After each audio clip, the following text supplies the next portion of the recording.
Hello, everybody, and welcome to the Sandbox Saturday stream. I am Alex Flores, aka Kamisazi, solo today. But I hear that maybe Wednesday I'll be co-hosting with Panda Pops because something's starting Wednesday. I'm not sure what's going on Wednesday. I feel like I feel like there's like an announcement about something. Is there something going on that I need to know about? Chat. Is there hmm it's either not Alpha Season 6 or Alpha Season 6 is Play Game for Fun.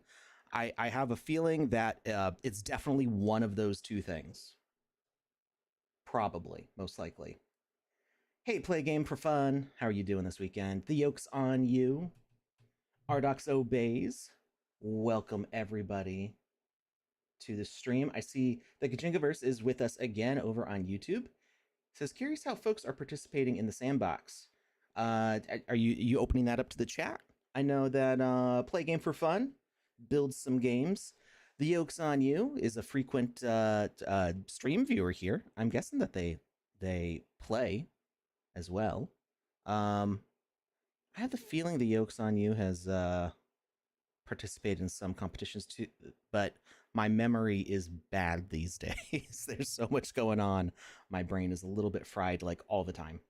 Um, Play Game for Fun says small work on music in Game Maker. You're working on music stuff in the Game Maker, like making a game that uses music. I'm not sure what you mean by that. Hey, Hen Game over on Twitter. I almost said Twitch. Um, I know the Hen Game builds games. Kajingaverse says, when I was first investigating, there were a few studios. So yeah, there are a bunch of um, small studios and teams and individual builders. There's all sorts of groups. We've had people building games who are studios that work on like other games. So I know that um, one of my favorite games that was ever made in the sandbox, Pixelville, was made by the team that works, one of the teams that works on Maple Story, the MMO. I don't remember. I think they do narrative. I don't remember exactly how they work on it, but the studio who made Pixelville also worked on that. Um, there's been other teams that have been builders in various games. So all sorts of cool people here from like the professional game creative industry, but there's also plenty of people who are building their first games ever, or people who've been hobbyists for a long time. Like I was the Sandbox is the first game that I've worked in professionally, but I've been dabbling in like Game Maker, RPG Maker, um, all sorts of other building tools since like the early 2000s when I was in middle school. So like there's a lot of us who have been hobbyists or creatives in other industries like artists and stuff who have found the sandbox as an accessible way to create fun stuff. Hey, Anna Joyce, how's it going? Play Game for Fun says, in general, I want to have several music in the game instead of one loop. Okay. Well, I think on last stream we showed that we could have zone-based music. So when you have a player like walk through a door, you can use a trigger volume, or you could when you teleport, I think trigger volume is probably the easiest way to set it up. You could also have it be connected to like quests or other things, to have music trigger at certain points. So you can use those messages to start and stop music. You can even fade them out and fade in other songs. So we figured that out on last stream. So if you watch the replay for that, that was one of the last things we were working on in the Game Maker. We also figured out you could use a message. So there's an audio. I can't remember what it's called. It's audio fade or something. There's a message that is either says audio or sound something, and it's got an argument for the amount of time that it fades And you don't have to use that message. You can make any custom message and use a number argument and set a custom time in that argument. So you can say, I want this song to fade out for 2 seconds or something like that. And then when you use it in the start and stop or pause messages, you just set that number from whatever's sending the message and it will fade for that amount of time. It's pretty cool. I knew that that would work with the audio, I think it's play sound or something. I knew it would work with that message, but I did not realize that I could use any custom argument message to accomplish that same goal.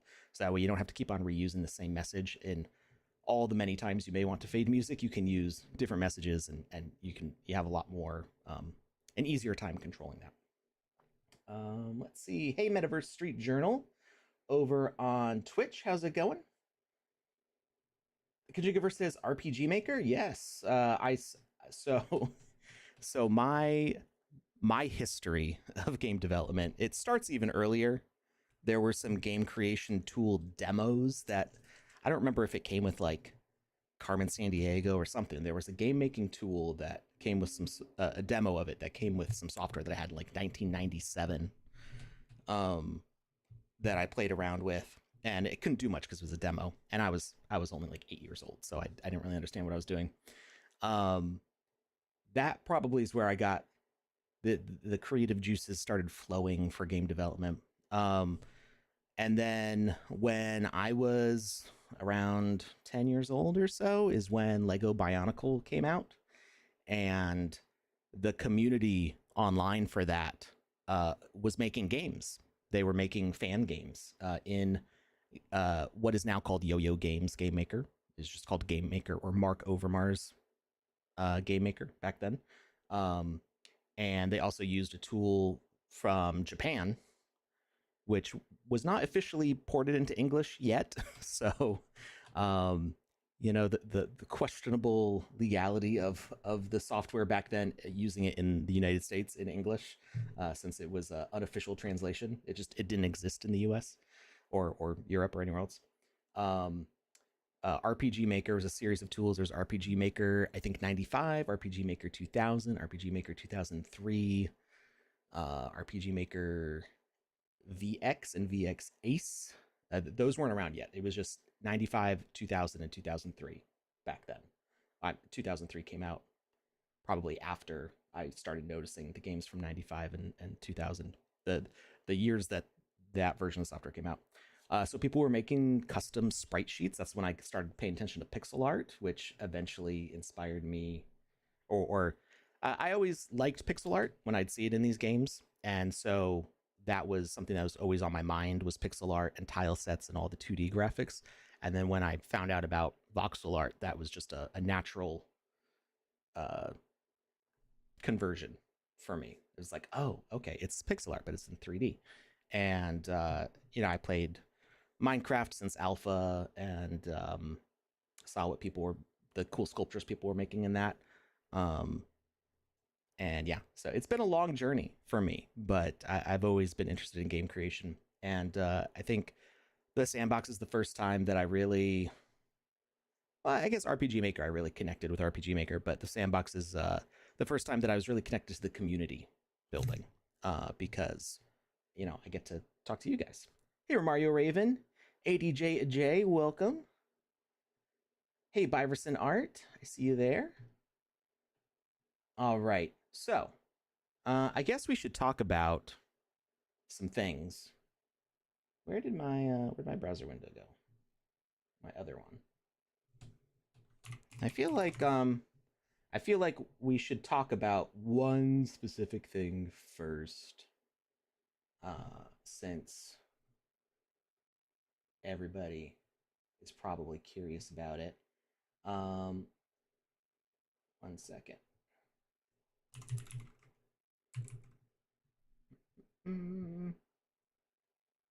All right, so there may have been a little announcement that maybe some of you are curious about.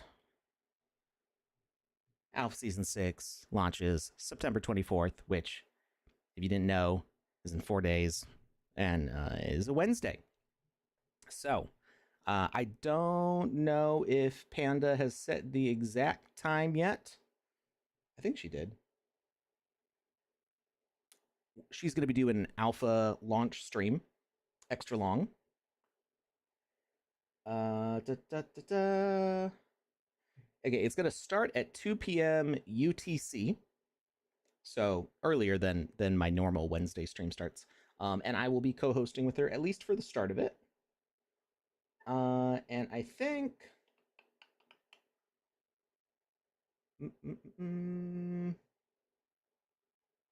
don't think she said how long it goes for. Oh, she's going to be streaming for 4 hours. So from 2 p.m. UTC to 6 p.m. UTC. And I think Lucas will be there too for a part of it. So yeah, we're going to have some fun checking out Alpha Season 6.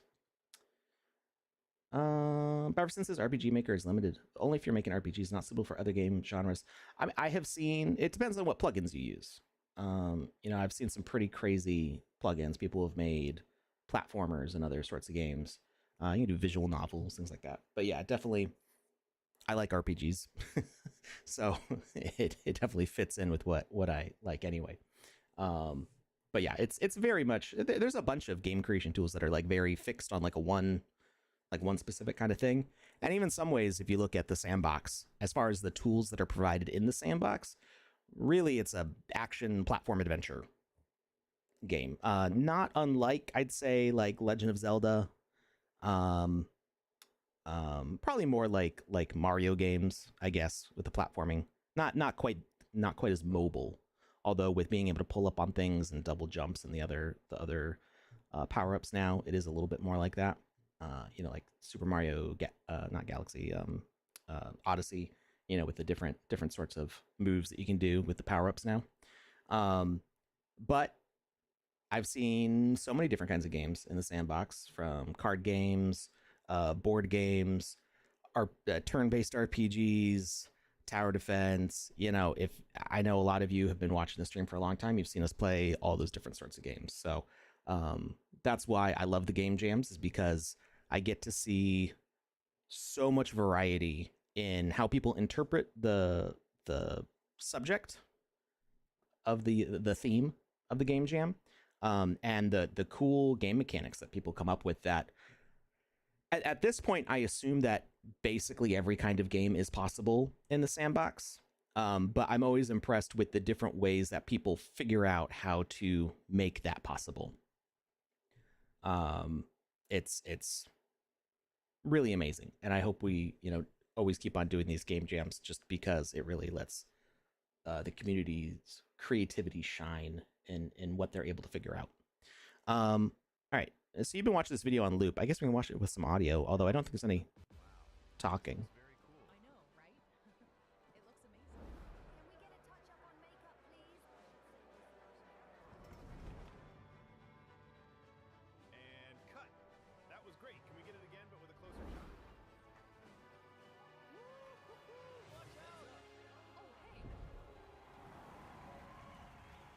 We got Cirque du Soleil. I see Smurfs.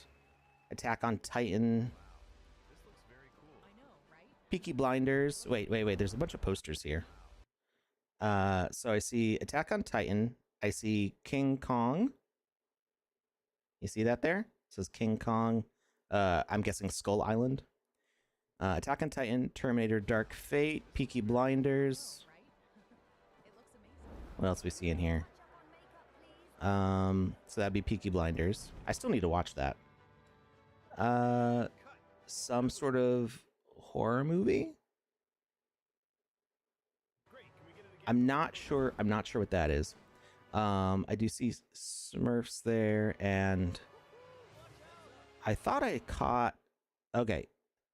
It may not be actually part of it, but this is the Care Bears, like their motorcycle sort of thing. I can't remember what they're called, like Cloud Rider or something like that.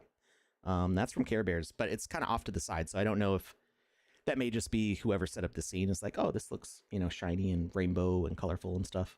But I think whoever set up the scene also knows that it's Care Bears, so maybe we're hinting Care Bears stuff in there. And we got Cirque du Soleil.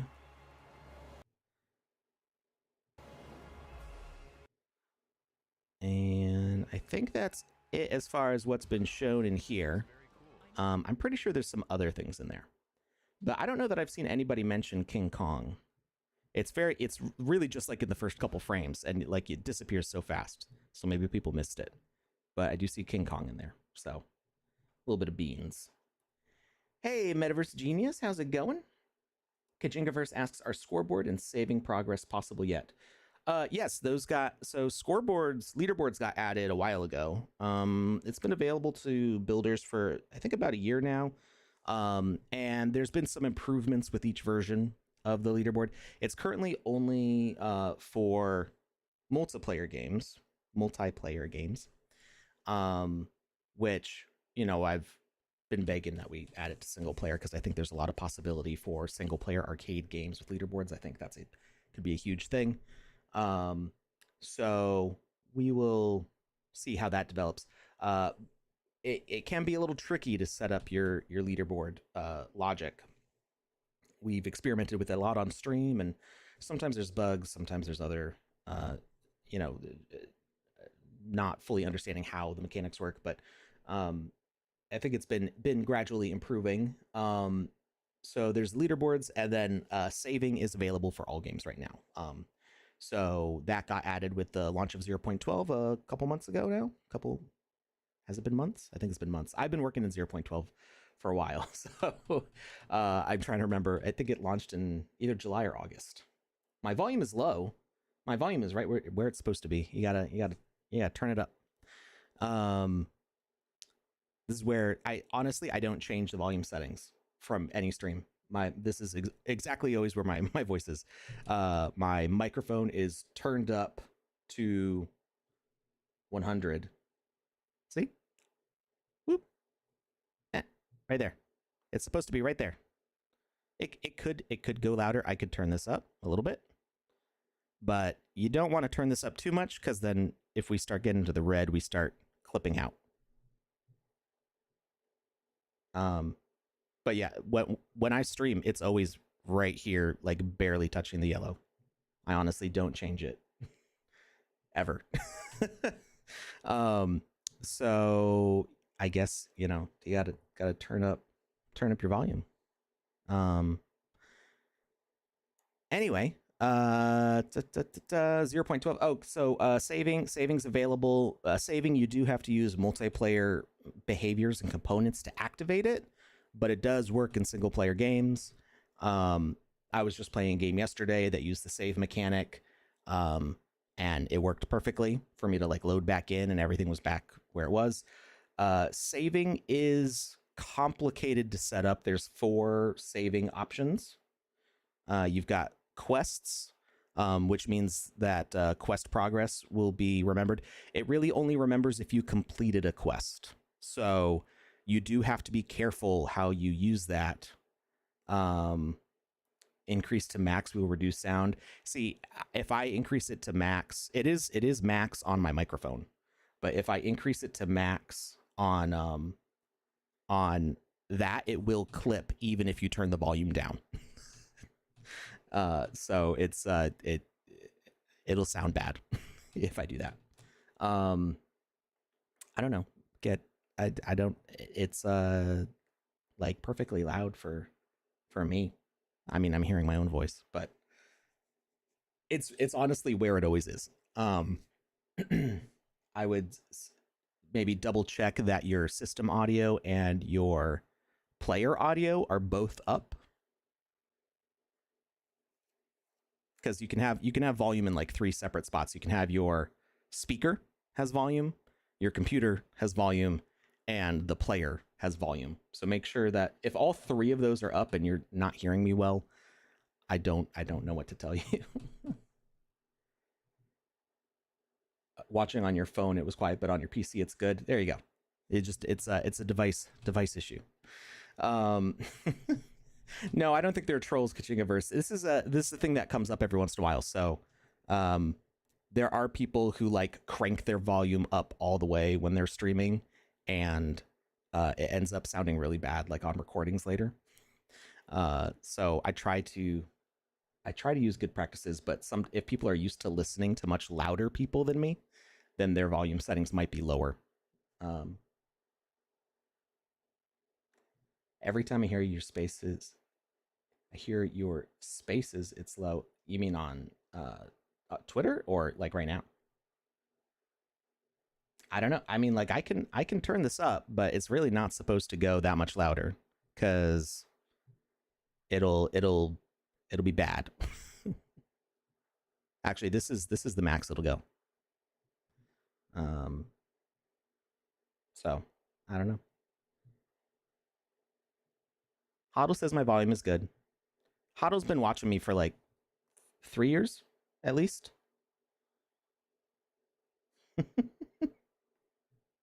um, anyway, what were we talking about? Saving. We got an ad break starting in a few seconds. So I'm just going to talk about saving, and then we'll continue after the break. But hopefully you don't miss anything about saving. You can watch the replay if you miss anything. So quests, you need to be careful about how you activate them, and this is all on the change log on the Git book on the documentation. Like I wrote the instructions on all this. So go read it there. But if you like start a quest and you have it like in progress and then you leave and come back, it won't save the progress. You have to like restart the quest. So you need to be careful that if you are saving objects, like objects that have to get picked up, and you've already like, or specifically like enemies that you have to kill. If you kill them and they don't respawn, and you come back to the game later, and they don't pop back up because you already killed them and you had that saved that they would not respawn, your quest progress will be back at 0, and then you can't complete the quest. Oh my goodness.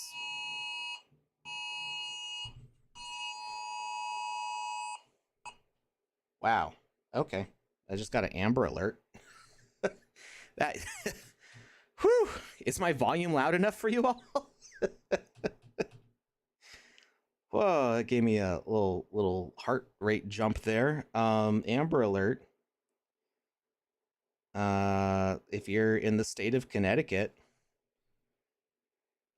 Amarillia Santiago, age 11, white female, possible with Ricardo Santiago, believed to be in a 2015 Jeep Patriot, gray, Connecticut license plate BS 96316. Call 911 if seen. There you go. Whew. I hope she's okay. Hope everything goes well with that. That just it's my watch and my phone both like max volume blasted that out. It like vibrates on my wrist too. It just is like a little jolt. All right. Let's let the energy cool down. Okay. My brain, like all the thoughts in my head just went whoop, right away. Where were we? Saving. In the UK, they were testing emergency notifications. Yeah, this one wasn't a test. This was an actual Amber Alert, but wow, that was loud.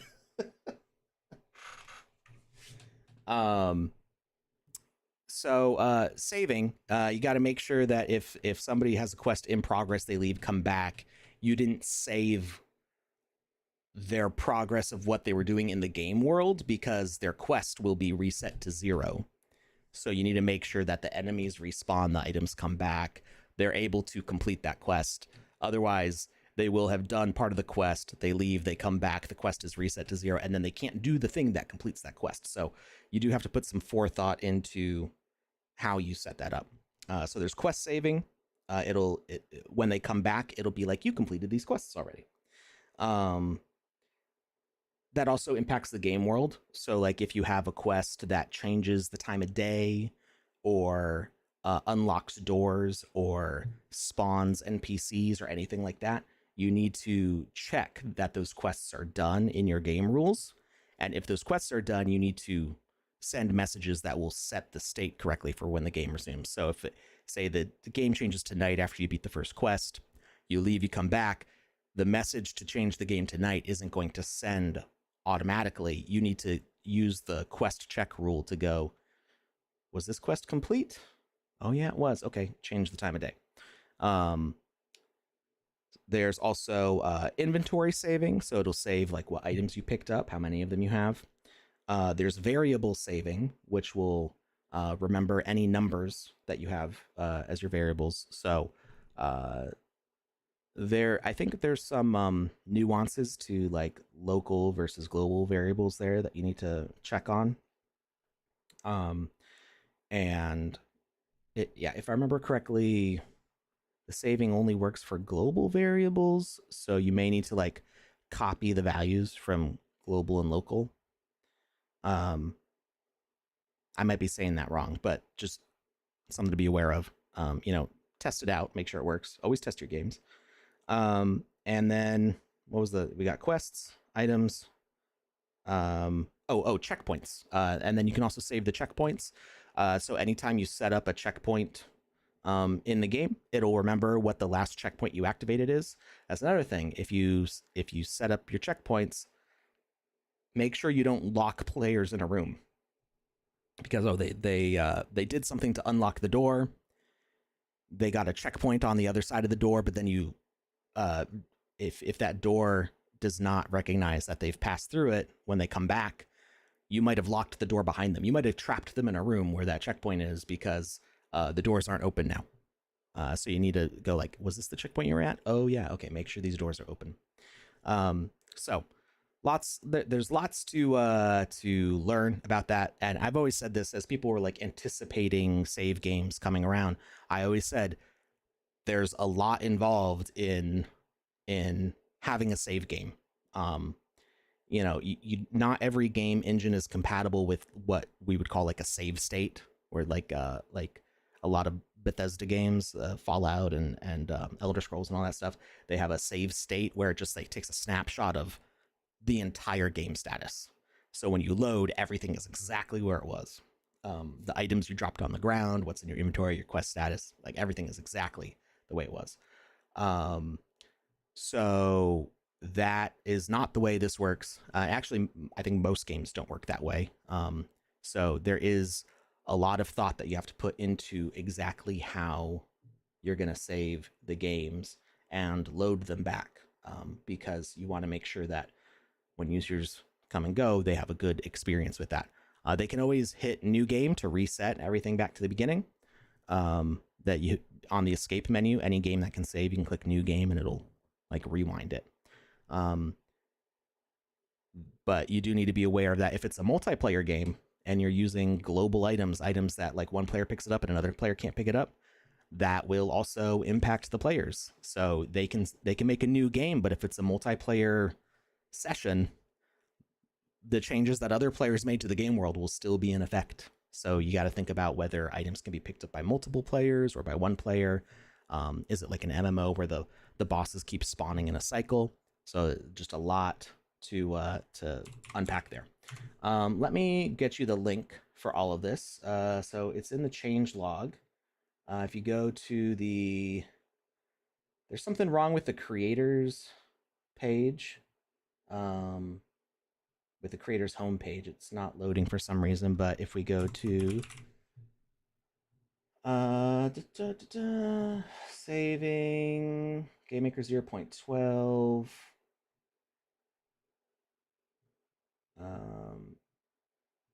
let's see, persistence and data management. So why is none of this loading?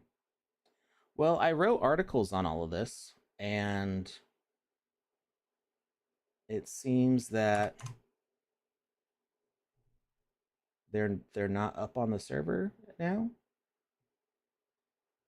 So good luck. Where is it? maybe if we go to create change log, upgrade to 0.12 guide. Okay, yeah, it's all gone. Everything I worked on for the past few months is not online right now. So I don't have a link to all this documentation. Yeah, you're gonna figure it out on your own. uh, the same way I did. So it should be here. If you go to Sandbox, create, upgrade to 0.12 guide, it's actually not the upgrade guide, it's the change log, but they're right next to each other, or they were right next to each other. But it seems like the creators portal is not up right now, and I don't know what the deal with that is. So, yeah, interesting. Um, I would, ask on Discord, and hopefully there will be somebody there who can help you. If I'm on there, I will try to help you as well. Why so complicated? The Bitfox. That's how it is in all games, pretty much. So the issue with doing a save state like you have in Bethesda games is that the save files can get huge. I've had save game files for like Skyrim that were like over a gigabyte. If I remember correctly, it's been a while since I played Skyrim, but the save files would get huge because it's saving like the location of every single like sword that got dropped on the ground and every cheese wheel you threw at somebody, and all that stuff, the health of every single NPC and their current location on the map. Yeah, 600 hours of Skyrim.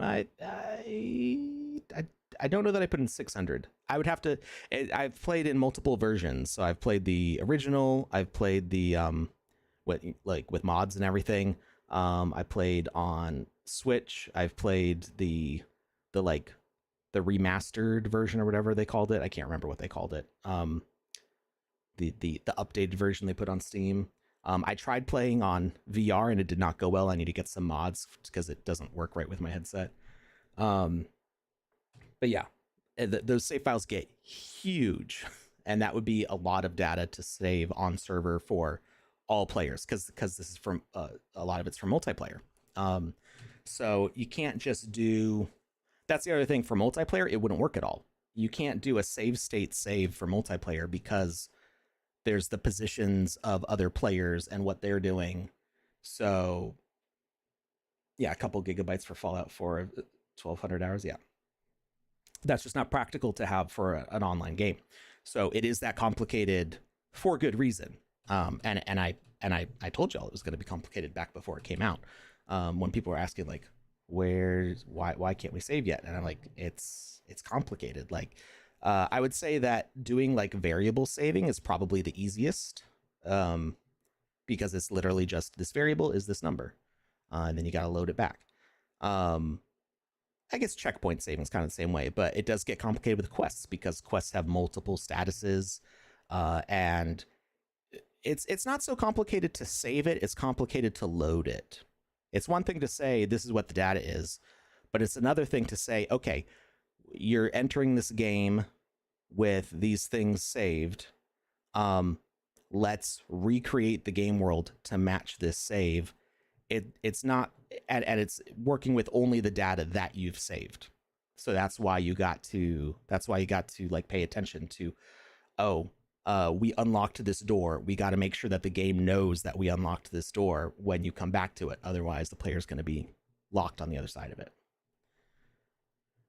Ardoxo basis saving is like the new HUD system with a new tab. Very convenient. I was testing one system today, and when I realized how many screens I'd need to make for the HUD, I got scared. Bring back the old HUD. I have heard there are people who agree with you and like internal level designers and stuff who prefer the old HUD system. There are new features on the new HUD system that are better than the old HUD system.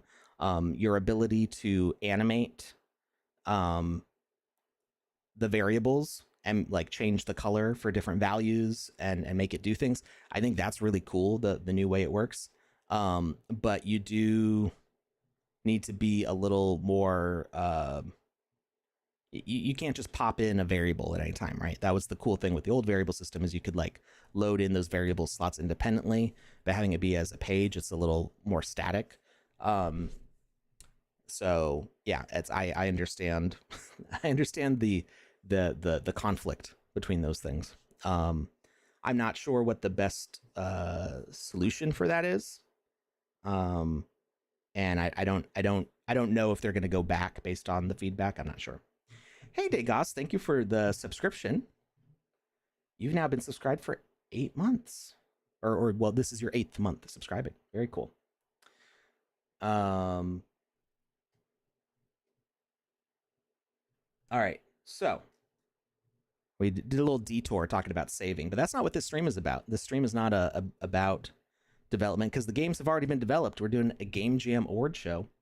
So let's go back. We didn't even really talk that much about Alpha Season 6. I mean, there's not a lot that I can tell you, except there's some cool stuff coming, and that maybe nobody noticed King Kong there. I haven't seen anybody mention King Kong, so little beans hidden in the background there. Little hint towards it. All right, so what we're here for today is the Little Lands Game Jam, featuring games inspired by Smurfs and Teletubbies. So let's just go over this real quick. Step into the Wonderverse, a game jam with the Smurfs and Teletubbies in the sandbox. Tiny beings, enchanted lands, unexpected stakes. Welcome to a game jam where imagination thrives in colorful corners and the smallest worlds can spark the grandest adventures. Whether you're just starting out or you're a seasoned creator, this is your chance to dive into a playful universe filled with charm, curiosity, and just a dash of chaos. No coding skills, no worries. With the Sandbox No-Code Game Maker, anyone can build a world, tell a story, or spark a movement. Let your creativity loose in a landscape where fantasy meets purpose, and the line between adorable and profound is thinner than ever. So there's some information on what could inspire the builders. The games are done, so we're gonna scroll past that. The prize list for this game jam: first place is 18,000 sand. Everybody gets a land. All 20 potential winners get a land.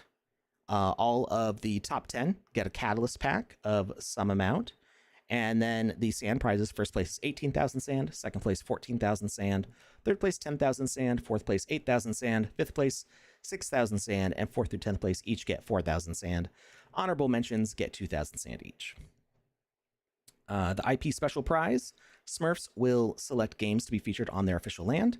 An additional 2,000 sand will be offered for each entry they choose to publish on their estate. Please note that the rules and conditions apply to receive prizes and rewards in the game jams. Learn more under important rules. So this does not necessarily mean you have to be in the top 10. This is who Smurfs picks. So the Smurfs team is going to look at the games that were created and pick their favorite ones. It could be in the top 10, could be an honorable mention, could be one that we didn't even pick. That the judges didn't even get into the top 20 here. Key dates. Today is September 20th. We got the live awards ceremony on Twitch right now. And then all the checklists and all the rules and stuff there's all that information that's always in there. So in case you're curious, you can check it out there. But we're not going to worry too much about all that because it's too late now. The game jam's done. Bitfox asks if the ambassador program is still active. I believe so. I haven't been told that it's stopped. I'm not sure. My position as an ambassador has always been a little weird because I got made at one of the first 2 honorary ambassadors when I was already staff. So I was never really involved in the ambassador program the same way that other ambassadors who were chosen later were involved. Huddle says I'm a special case. Yeah, I guess so. I never interacted with the ambassador program the same way as the other ambassadors. So as far as like reporting, tweets to Aminata and stuff like that, was not a part of the way that I worked with the ambassadors. How many followers need to become an ambassador? I don't think it's based specifically on follower count. Like I said, I was never really that connected with the program. So as far as the rules for like how to become one now, I'm honestly not sure. And like I said to the BitFox, I think it's still active, but I haven't been checking in on it. There was at some point there wasn't an application process. You had to be nominated by existing ambassadors.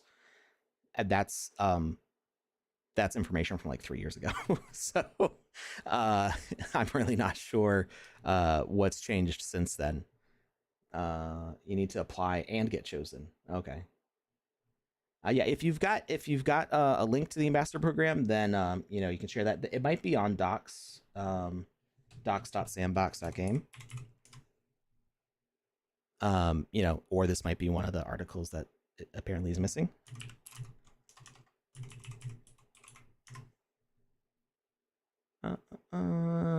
Ambassador program.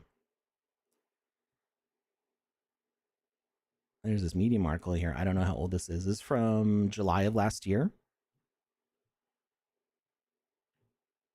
So you can check that out. I would recommend going to the documentation here. And yeah, besides the creator portal being down, so like all the stuff about the Game Maker and VoxEdit not showing up at the moment, there is still a ton of information here. You just go to docs.sandbox.game, and there's a ton of info about basically anything you could want to know about the sandbox. All right, everybody.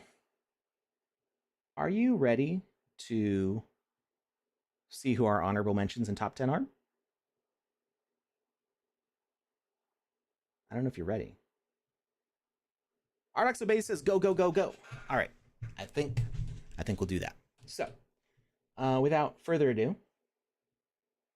we're going to get our video set up here real quickly.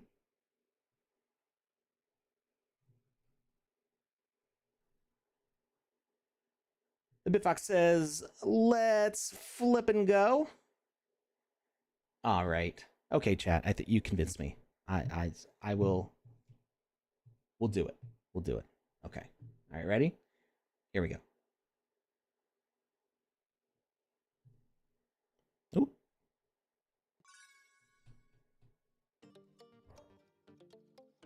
All right. Our honorable mentions in no particular order for the Little Lands Game Jam. Cookie of Hope by Team Zangdoru.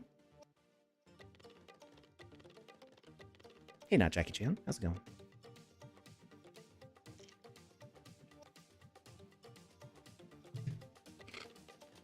Sunny Village by Biaggi.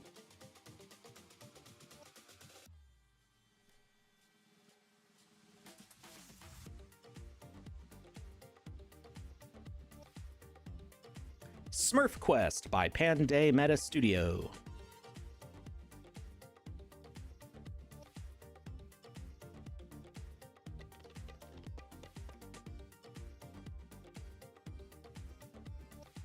Life of an Ant by Benjamin S.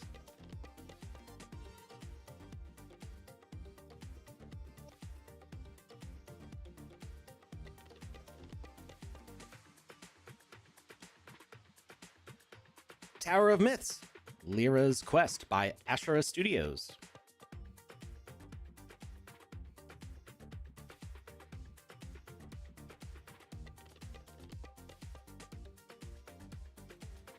This Is My Story by Yetzjam.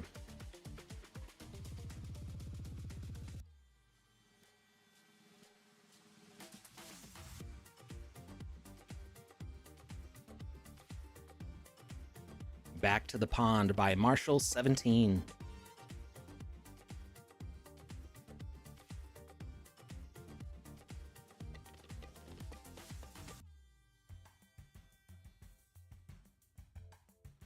Little Bolt by Robotopkin.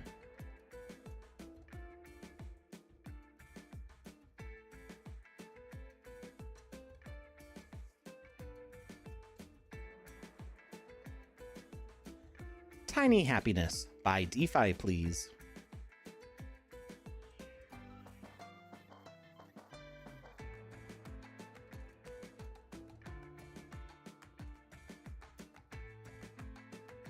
New Story by Life Made Me.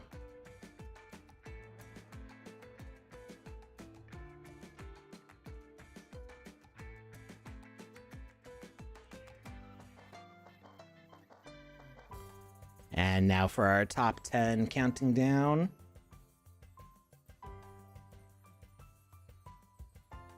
Number 10, Dodge It by Greater Work Studio.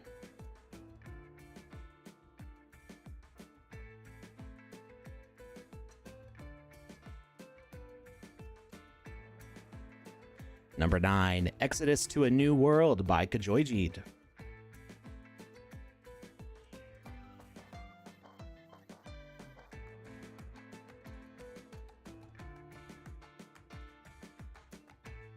Number 8, Chasing Sunday by Muse Genie.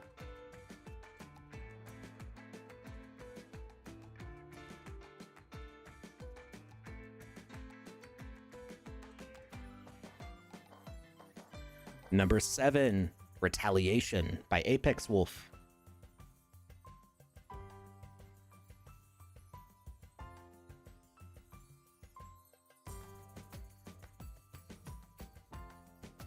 Number 6, Binary Mind Game by Nancy Lil.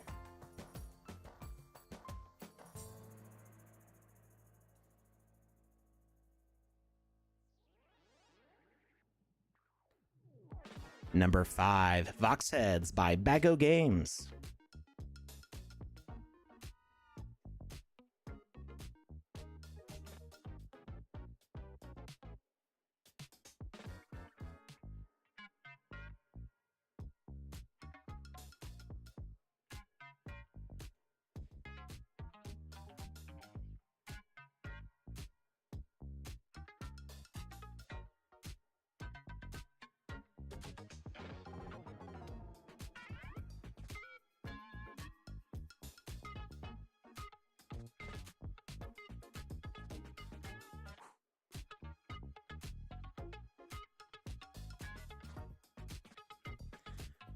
Number 4, My Little Garden by Ajay.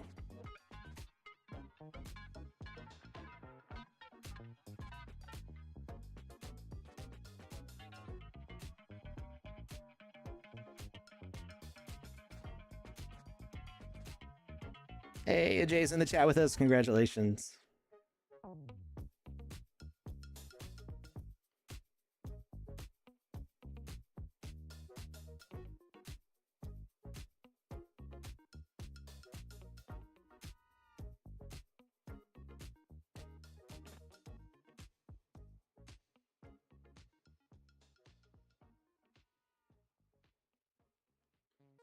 In third place, Plague on the Meadow by Mass Pepper.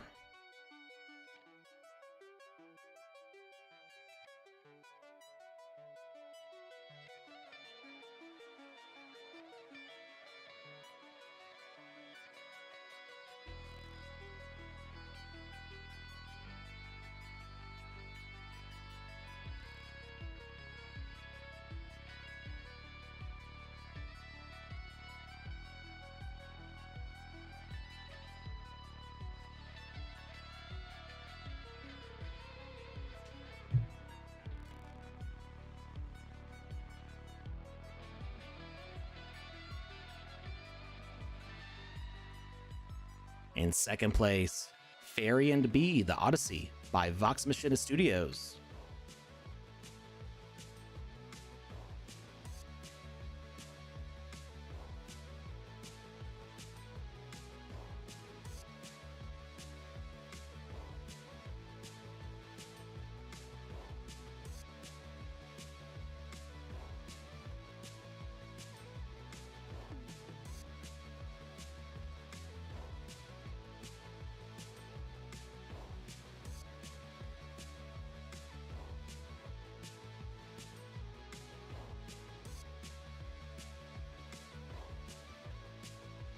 And in first place, Honeymoon by Lockle.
And that is our winners.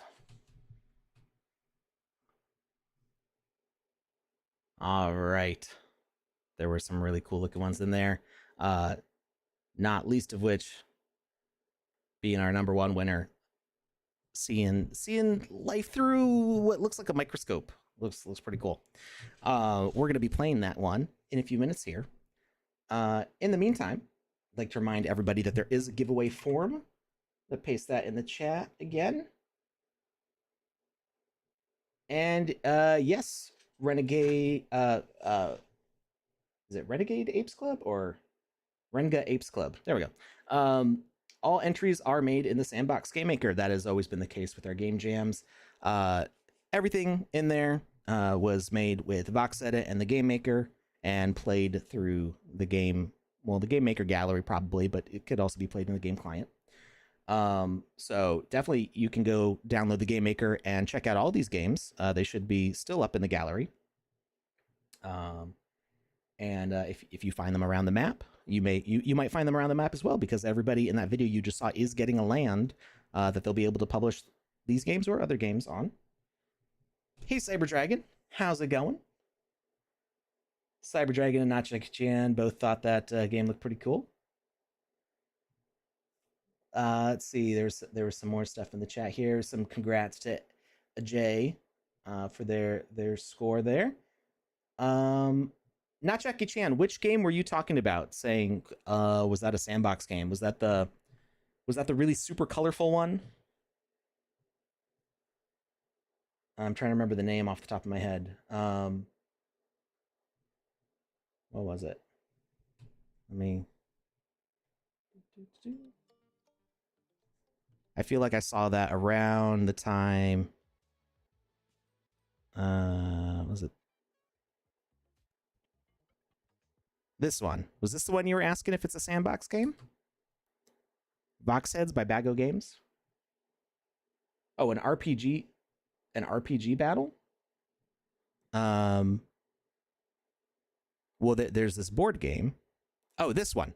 Yeah, so I can see where the question comes from. It looks, honestly, it looks like Axie Infinity. I don't know how inspired Apex Wolf was by Axie Infinity, but if it looks like Axie Infinity to me. Yeah, I mean, you can tell from the interface that it is a sandbox game, but yeah, they did all their voxel art in like a flat style. So they basically made pixel art instead of voxel art. Yeah, I don't think these are NFT images. I think it's voxel assets of like images that were imported into VoxEdit. So you can take a PNG and you can load it into Magic of Voxel. They could have used it. You know what? They could have used NFT images. They might have. I've been having difficulties with NFT images, so I have a feeling that maybe they didn't. The more reliable way to load this would be to import a PNG into Magic of Voxel, import that into VoxEdit, upload that, and use it that way. But they could have used NFT frames, which they would be able to get a higher resolution out of. I can see some pixels here, so Maybe they did use NFT frames. I'm honestly not sure from this view, which they used. But yeah, it doesn't look like a sandbox game, does it? That's that's the beauty of it, right? That's why I love these game jams, because you can be going through all these videos and like, yeah, it's a sandbox game, that's a sandbox game, this is a sandbox game. You can do that in the sandbox. So yeah, no, they did a pretty good job of setting up a game in Axie Infinity style. You've been having trouble uploading NFTs. You're having difficulty uploading voxel art from VoxEdit into the dashboard, or you're having issue with the NFT frames loading from OpenSea. Because I know a couple weeks ago I set up, was it like 20 NFT frames in the community clubhouse, and then when we went on stream on Wednesday, they were all not working. So like we've got a ticket in for that. So hopefully we get that fixed. Frames loading from OpenSea, yeah. Definitely has been an issue. Hopefully that gets solved quickly, because I like seeing those pictures in there.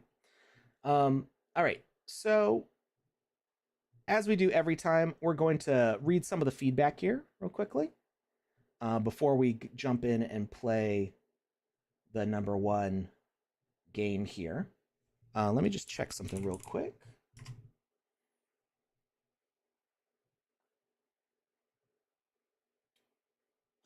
Today's the 20th.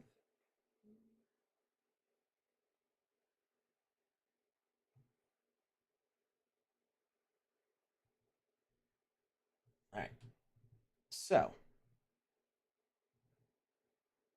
we're going to load up our honorable mentions here. And unfortunately, I don't have the names linked to these videos. They're just numbered 1 through 10.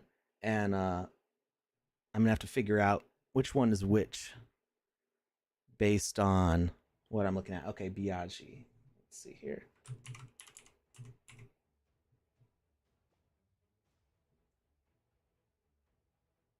All right, so this is Sunny Village. First judge says it's an awesome experience. Really like the concept for this. To improve, look at adding some additional gameplay mechanics to mix things up. But overall, this was a lot of fun, nicely designed, and nice world building.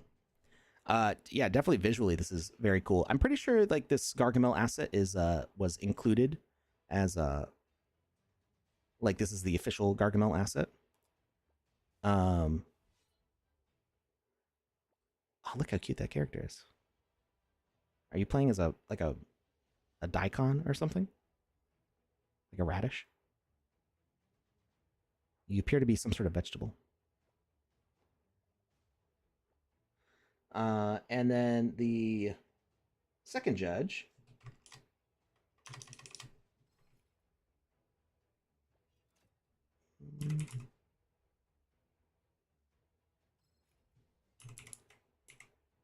says, game reminds me of Mario. Good platformer with obvious objectives and abilities. Ladders are a little too difficult to interact with. Yeah, ladders can be tricky to interact with when we used fixed cameras. Not sure why that is. They tend to work best with just the regular 3D view. But sometimes when you have like a locked angle, it can make things a little bit tricky. But yeah, the stars definitely give it a sort of Mario feel. It's a puzzle platformer. We got like keys to unlock things.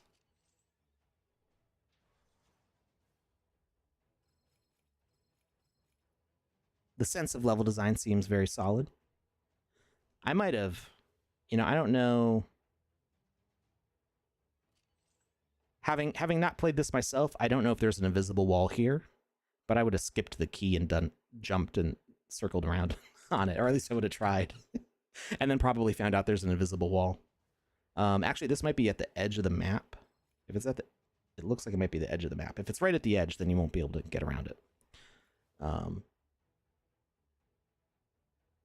Actually, I don't think it's at the edge of the map.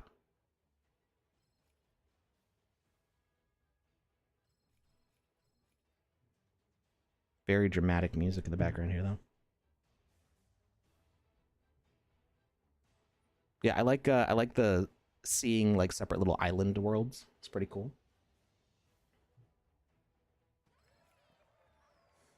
Daikon 4. Not Jackie Chan. Do I have another reason to like you more than I already do? Are you a Gynax fan? Doing a little. Get a little fooly cooly with it?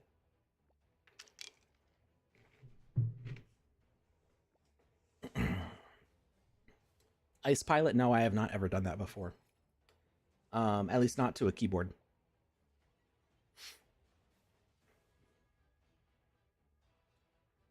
Cyber Dragon says it's the 21st for me. Cyber Dragon, that's because you're in Australia. uh,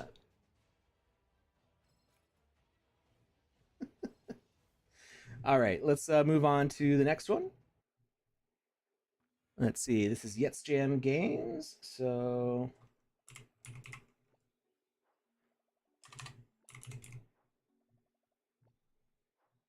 this one is This Is My Story.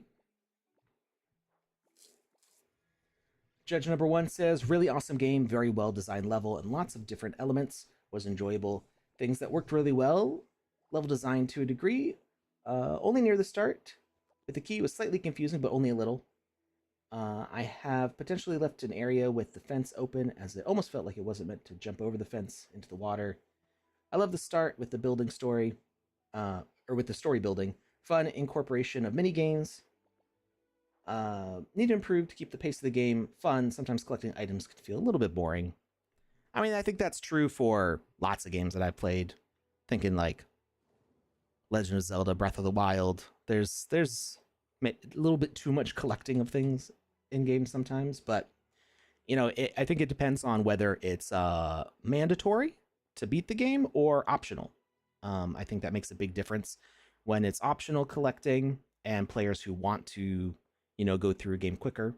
That's fine. When you make it mandatory, then you might have people who get a little impatient about the number of things they have to collect. But then you get people like me who are like, I want to collect all the things. Give me more to collect. There's games that I've played where I want to spend more time in this cool world that you've created, but there's nothing left to do. So I just feel like I'm wandering, doing nothing. So collecting can kind of fill that space up. But now, not when it's mandatory so much. Let's see. And Judge number 2 says, a charming and well-executed experience that makes great use of the Smurf IP. The narrative is engaging, and all 6 quests were intuitive and overall and satisfying to complete. The environment design is vibrant and immersive, with jumping puzzles that add a fun layer of interactivity. A delightful entry overall. I mean, looking at this game, I would assume that it was one of the official games, almost, because of how well detailed the world is. I know a bunch of these are official Smurfs assets, but this looks a lot like the official games that were produced for Smurfs from the name of the studio is escaping me, but the studio that made those games. This looks very much like their level design for those spaces as well. So good job. We'll skip around a little bit. We do see there's some environmental changes. It gets a little dark. You go up in the treetops. We go underground. Explore some mines. Gets a bit darker. And then you got this sort of epic boss fight where you got to run these. I'm guessing these are prank gifts. Is it I can't remember the name of the Smurf. Trickster, Jokester. It's either Trickster or Jokester Smurfs. Prank box, prank gift.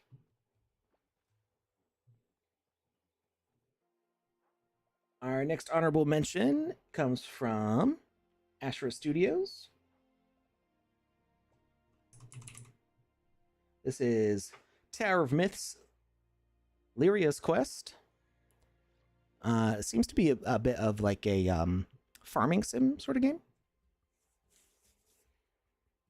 Judge number one says, nice narrative story, but does need some work in balancing gameplay mechanics. Felt like after a while, it was a slog to play through the game and collect resources. I would have liked to see other gameplay mechanics, as it was very repetitive. That's the danger with farming sims, right? It becomes a lot of mandatory collecting, like we talked about with the last game. Um, but again, this is where it's good that we have a bunch of different judges, because people have different things that engage them. Some people really like collecting and building up resources, but you do want to make sure that you give enough sort of accelerations where the player doesn't feel like things take longer. So oftentimes games will ramp up in difficulty. You think about RPGs and leveling. You need more XP to get each next level, but that can also mean it takes longer to achieve the next level, which can make it feel like more of a chore to get to the next level. So there's always a balance. You need to be balancing greater XP needed with greater XP earned from more difficult challenges.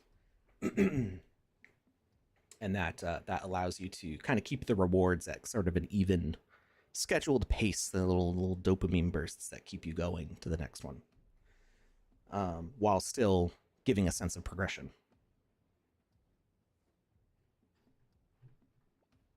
All right. Judge number two said, really nice city building experience. I couldn't get the trees to respawn, so I was short on wood for building, but game functions well. Look forward to seeing more of the game. And we do see, as we get further on, we see different buildings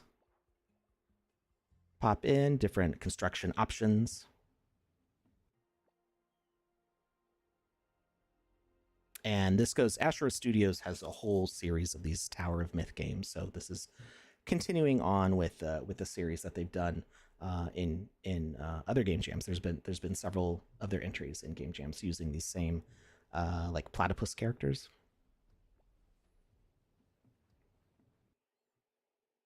On to our next one. We have a Teletubbies entry. This is, oh, it doesn't say the name of the creator there. 1 second. Let me find who this was.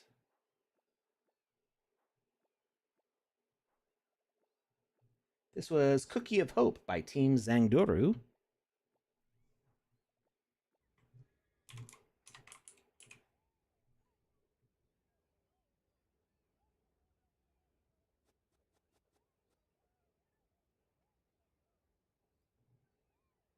Let's see. So there was a note about whether or not the IP allowed for using the Teletubby characters. There was a little bit of confusion in the rules about. It wasn't always clear, like if you were allowed to make the characters. So I'm not sure what the final decision on that is, but they did get approved to be in the honorable mentions. Judge number one says, nice designs, good gameplay mechanics that include lots of variety to keep the player engaged. I did feel like the game went on a little bit longer than needed, so maybe tighten up some of those, the timing on some things, or reduce the number of them. And the second judge complimented that the game had some depth, and the vacuum mechanics were easy to understand and use. The indicators were obvious and apparent, so there wasn't any confusion as to how to play the game.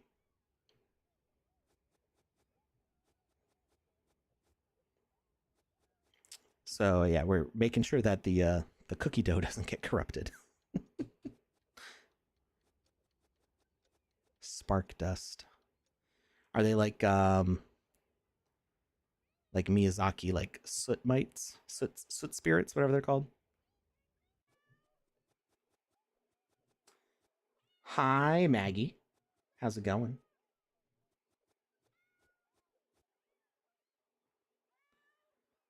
You got a cat attacking the cookies here as well.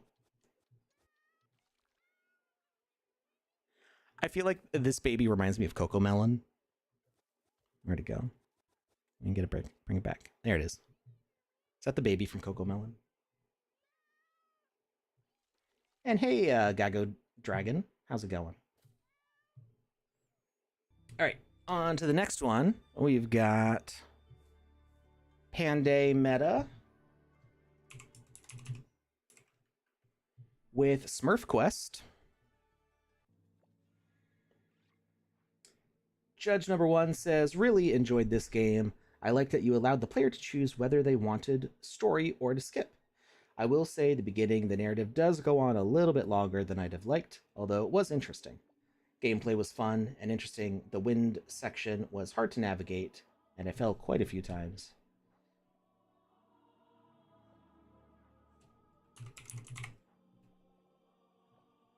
And Judge number 2 says, great story for the Smurfs. Can be long, but the option to skip allows the player to get into the gameplay. Everything seemed great in terms of damage to player, healing, etc., providing a challenge, but easily completable. So we do have like a little... I don't know if this is considered a hub or just the smart section where you interact with all the various Smurfs. Invite them on the mission. You can see they start following you using the new NPC mechanics.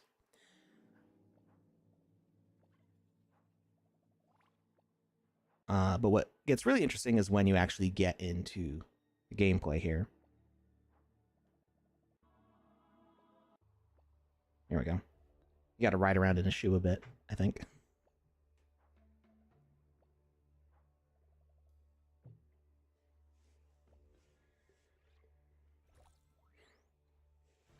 So you got sort of an elimination style game where you've got to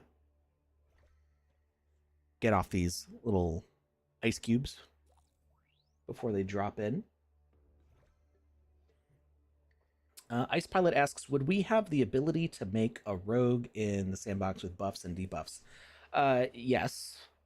So if you're trying to make like a roguelike game, like we've seen people have elements of a level made into a preset, and then you can spawn that preset in, and you can have a random roll to do one preset or another preset. So you can make rooms be random when you enter them. And then buffs and debuffs are an option as well. You can obviously there's health. You can lose health and gain health, but there are also options to add to increase defense, increase or decrease speed, like movement speed. You can create like poisoning mechanics and cure mechanics. Some of them are really super easy to implement with just a message. So like the player defense and attack buff and debuff are just simple messages that you can send that will affect the player with the value that you set for the amount of time that you set. And up in the top left corner by your health bar, it'll actually show a little timer of how long your status effect goes for. So yeah, absolutely, you can make games like that. That's one of the games that I've been planning for a long time with the Wizzyverse is a roguelike game. We were working with Halfdork on that for a long time, and we got pretty far with it, but then I think it was when either 0.10 or 0.11 came out and kind of drastically changed some things, and we kind of shelved it for a while. I do want to get back into that, but I'll probably start at the beginning just because there's been so many updates since then that will really impact the way we want to do that.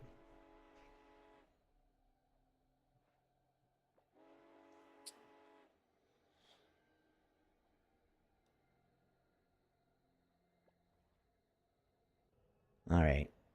Did I read what the second judge said? I think, yeah, I did. Okay. All right, let's go to our next game here. This one is, I think this is by Benjamin S. The Life of an Ant. Judge number 1 says, interesting. Needs work on pathing and more clear instructions, but nice design overall and a great start.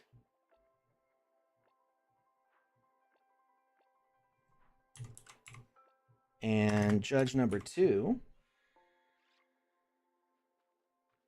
says creative ant life experience, simple mechanics to understand, forgiving for casual players, and a great experience. So this actually reminds me a bit of a Bug's Life with wearing the thing on your back. As I believe what you do is you have to like catch seeds. Are they seeds? It says resources. Oh, apparently they bounce on your drum. It's not a basket, it's a drum.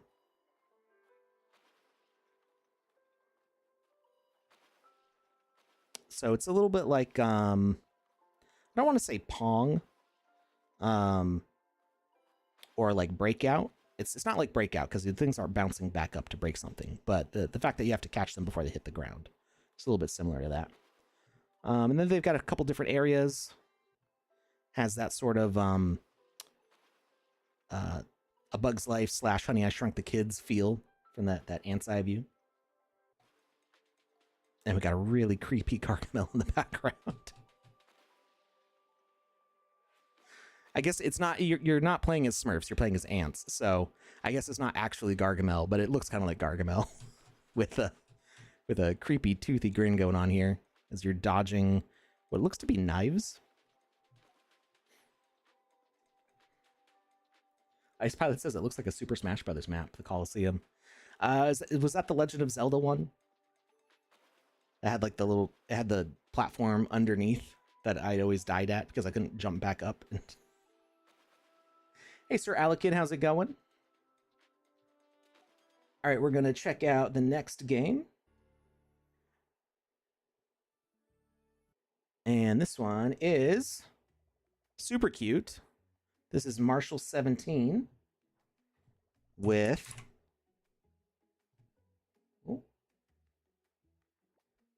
Back to the Pond.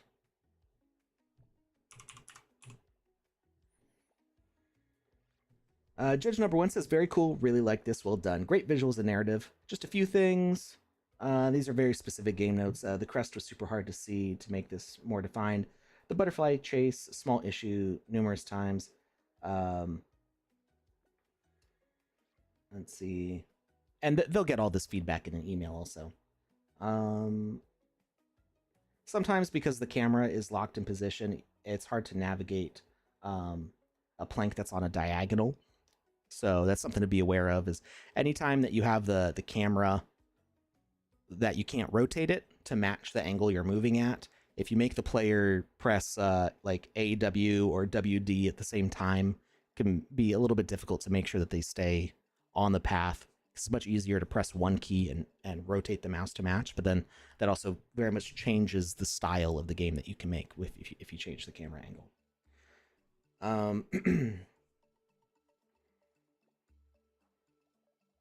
So besides the specific notes that were mentioned about very specific points in the game, Judge number 1 says, otherwise, I loved this. Judge number 2 says, great little adventure, good mechanics, challenging minigames. Raft was a little challenging, but cheated by climbing on the sidewall and going to the front ahead of the gate spawns. So they found a little exploit. Oh, the ducky's in a cage. I bet you get freed by what appears to be a squirrel, maybe? Very cute little characters, though. Here's one of these diagonal platforms. Yeah, so this isn't even, this platform is not at a 45-degree angle. It's a little bit sharper. So even pressing S and D at the same time would cause you to walk off the right side of it. So, you know, it's a little bit of a challenge. Sometimes people like that challenge. Sometimes people don't. It's good to be aware that it is a challenge, because everybody comes to games at different levels. So it's just something to be, it's not like games have to be easy to be fun. It's just that you need to be aware of when something is not easy. And you can knock the things off the table.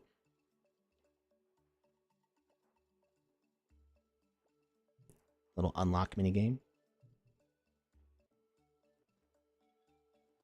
Got a Frogger section. So yeah, there's like a lot of different little aspects to this game. So it's cool to have a game with a bunch of variety, and I think that's something that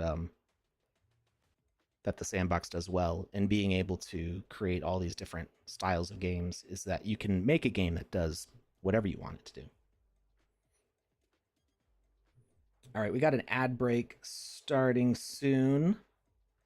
I think I can make it through these last couple games here before we move on to our top 10. This was this one, right? All right. This is Tiny Happiness. We got another Smurfs, another Teletubbies game. This one,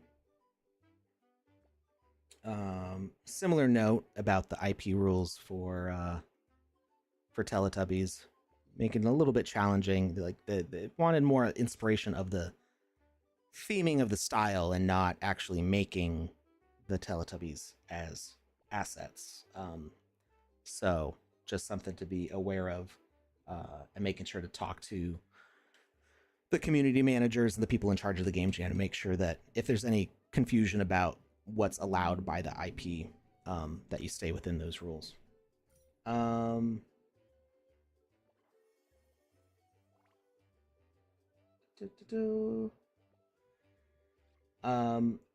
So judge number one noted that the game was a bit long, and if the creator's intention is to add data saving so players can keep coming back and playing more, then that's great. So what they actually want to see is the game implement saving so that way they can play for a bit and revisit it later.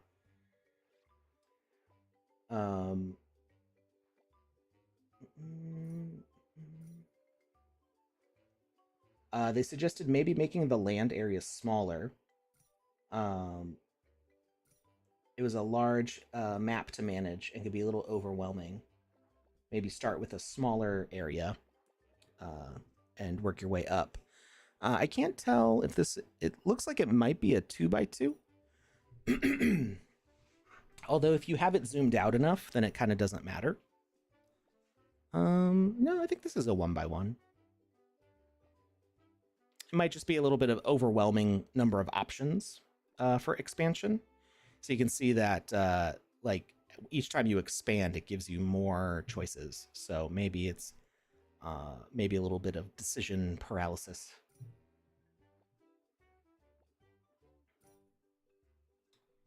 Icepie says Hyrule Temple, original or GameCube version? Original, N64. I honestly, I kind of missed that the GameCube came out.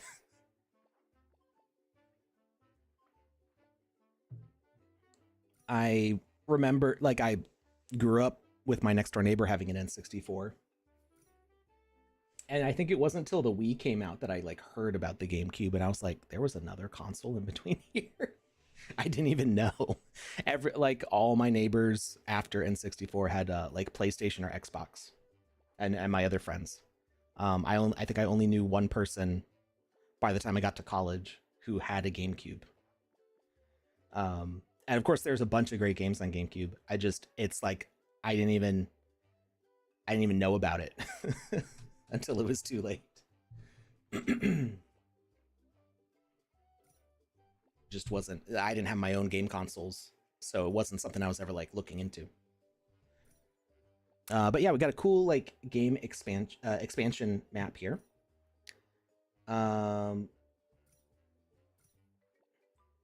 Judge number 2 says it's a resource management game that's well designed. I didn't feel like I was ever in a position to lose all the sun energy. Takes a while to unlock everything though. So that comes down to balancing, right? If you find that most players, this is where playtests become important. As you have a whole bunch of people play, and you watch what happens, what they play, and the values of everything. And if nobody's getting down to like the last 10% of sun energy, then maybe you need to consider how quickly sun energy is produced versus how quickly it's spent. And then, you know, either what we'd say nerf production or boost it, buff it.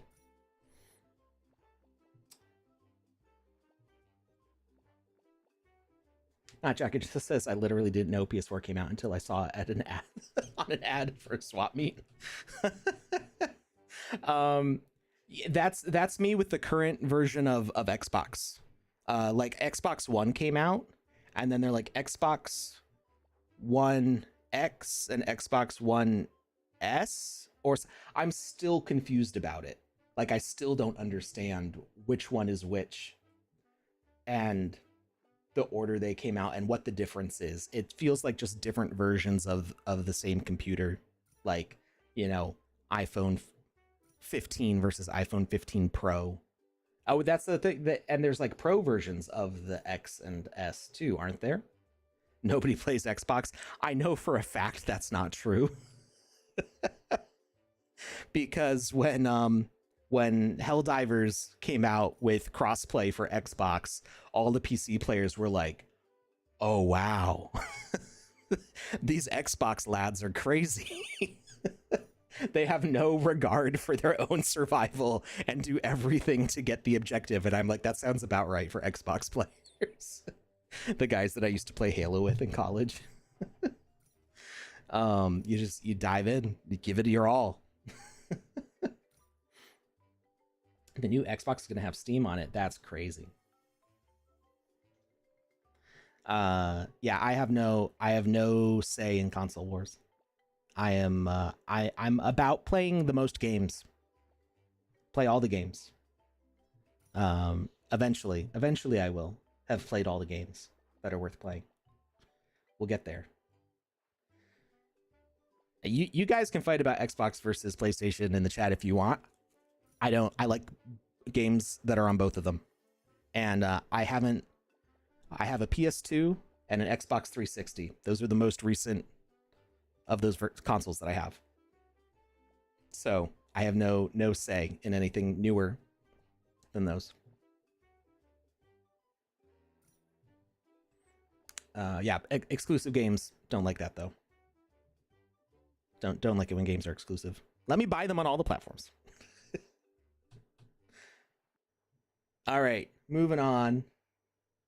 We've got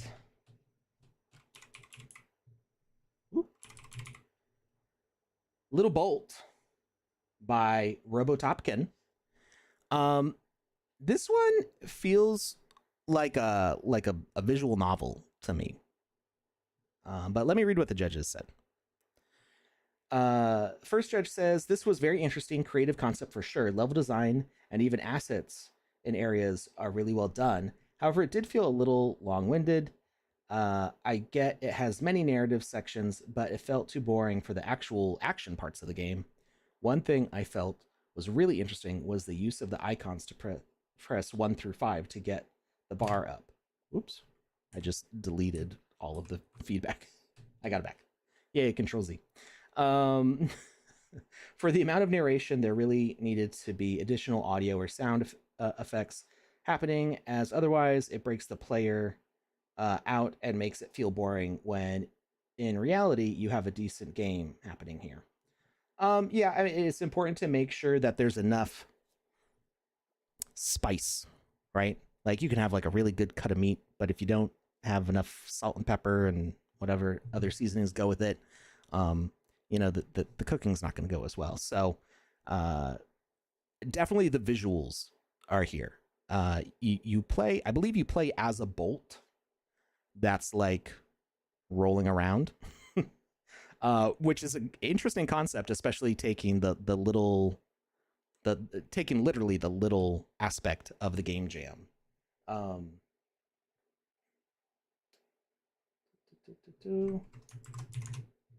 So let's see what judge number 2 says. Judge number 2 says the story is well structured and grammatically polished, contributing to a cohesive experience. However, the gameplay is hindered by overly demanding button press sections, which require external macros to complete. This may frustrate players and limit accessibility. Additionally, the persistent character silhouette in the background detracts slightly from the visual clarity. With adjustments to input mechanics and presentation, this entry could better support its storytelling strengths. So yeah, unfortunately, there's nothing we can do about this silhouette, except by presenting the character. So if you can make the bolt the avatar, or figure out other ways to obscure this, it becomes less. Oh, you can see the hand reaching down outside the grill. That was cool. And then that's happening there. Um, it is a challenge. So the main thing, if you don't need to use this character at any point, you can actually use an invisible asset as the character. You can take like the medium human rig or whatever asset you want and just make it empty of models, so it's nothing but a rig, and upload that, and you will have an invisible character. So that's one way that you can hide all of that stuff, so you don't end up like this. But look at this. You got the inside of a computer. You've got all these like capacitors and chips and cables, that RAM sticks. Look at these giant RAM sticks. It's awesome. There's just like a spider, or like a dead bug inside. They're missing a CPU though. There's no CPU in the socket. They've got a really beefy heat sink on the GPU though. All right. I think the ad's about to start, but we've got one more. I'm going to try to get through this before the ad actually launches. This is New Story by Paul Life Made Me. Or just Life Made Me.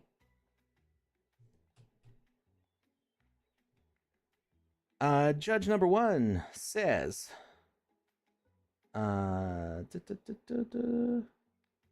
The Smurfettes game didn't work, although it felt like this game was really nicely developed in terms of dressing and level design. It was also kind of confusing. The ad break just started, so I'm going to not say anything more about the game, just in case Life Made Me is watching on Twitch. So we're gonna hang out for the next 10 seconds because the ad's only like 30 seconds long. Kachingaverse says, you knew a component was missing. That blows my mind. well, Kachingaverse, I've never built a PC from scratch, but I have modified components in a PC. So I've opened up my PC case, even just to dust it out, a whole bunch of times.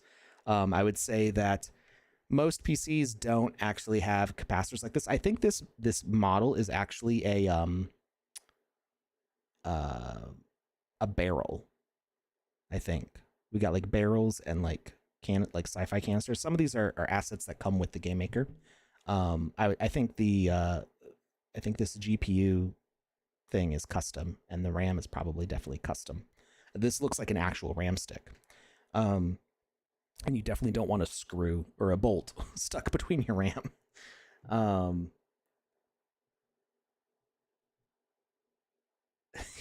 The Bitfox says the commercial was for the PlayStation. That's pretty funny. Yeah, technically a CPU socket doesn't look exactly like this. There's these little bumps go all the way through the middle. And I can't show you because I would have to take my CPU out and then the stream would stop. Build a city that looks like a motherboard would be interesting. Very much so. I feel like I have played a game that it looks like you were inside of a computer running around.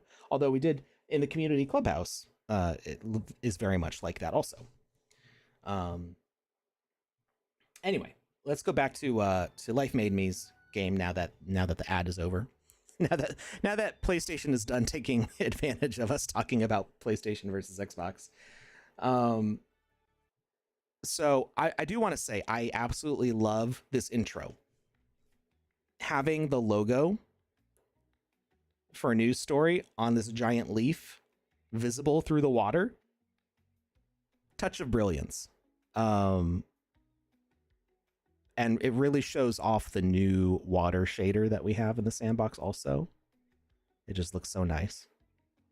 It only looks this nice if you're on ultra settings. So if your computer's having trouble with the sandbox, you can reduce your render settings and the water won't look this good, but it does look good in this video. The Smurfette game didn't work. Felt like it was really nicely developed in terms of dressing and level design, but it was also confusing.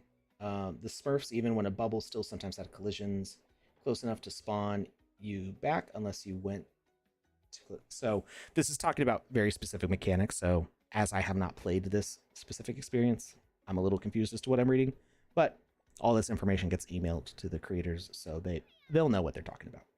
Okay, here's the bubble that they're talking about. So you you catch them in a bubble and they float away. I did manage to jump my way around. Not sure if it was the intended path. After that, the game got easier and more enjoyable. Lots of fun game mechanics. The second judge says, there's clearly a rich world to explore with lots of interactive elements, which is exciting. I couldn't figure out how to enter the village, so I grabbed a jetpack and played the piano. Keys responded, but the scoring was delayed and unclear. A bit more structured guidance would help players navigate. So yeah, it seems like there's a few different like mini games going on. So we go to through a portal to this lava world, and you got some puzzle platforming elements.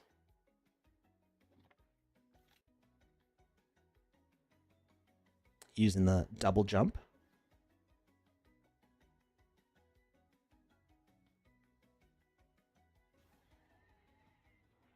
And then we got some sort of boss fight against Gargamel going on here.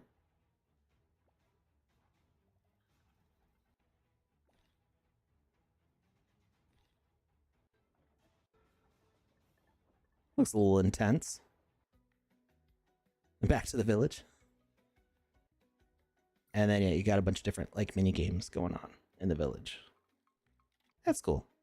I really like Life Made Me's world building skills. Like he's good at making these spaces feel immersive. All right. So, we should go on to our top 10.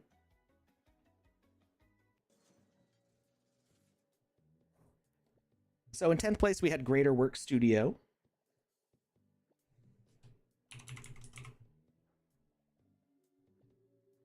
With Dodge It.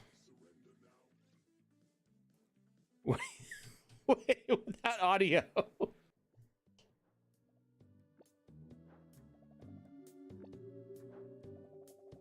Surrender now.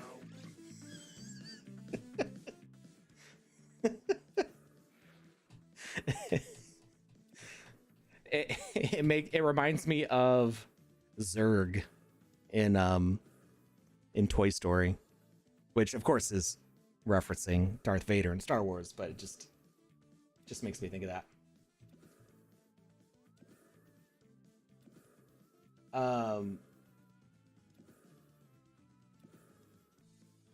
Kachingaverse was discouraged the first time you tried to create, but the new features are tempting you. I mean, there's certainly like there's limitations.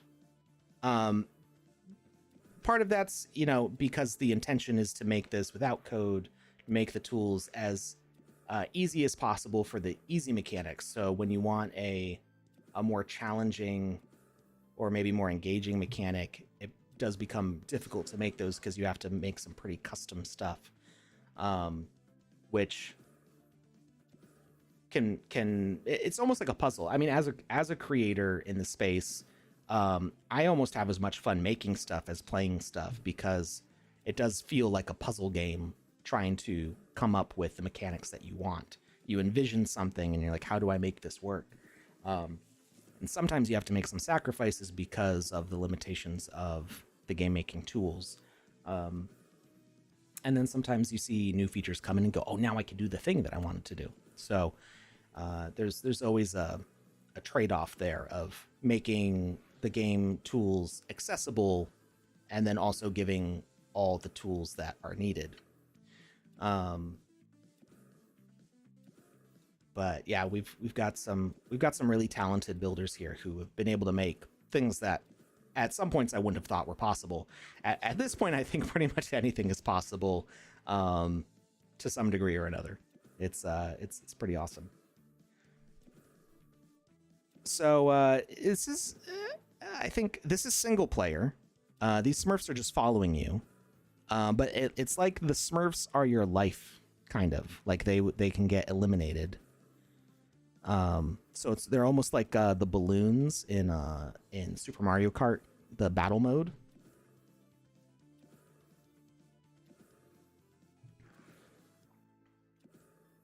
Yeah, being a puzzle to work within the limitations of the tool. I think that's what inspires creativity for me a lot, is if I can do absolutely anything, then like, yeah, you'll make what you want to make, but then you start getting like feature creep, and you're like, oh, what if I do this? What if I do this? What if I do this? And then having the limitations on it are like, okay, I can only fit in so many of these things. I can only do so much, and it makes you more careful with what you choose.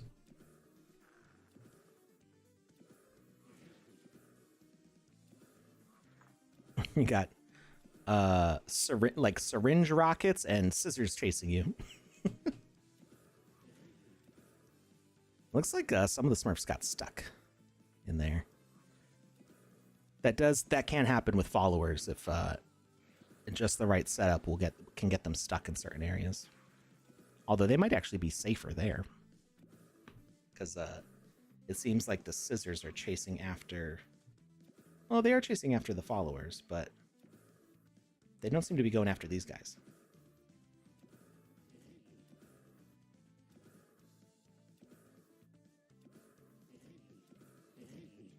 All right, so let's read the feedback.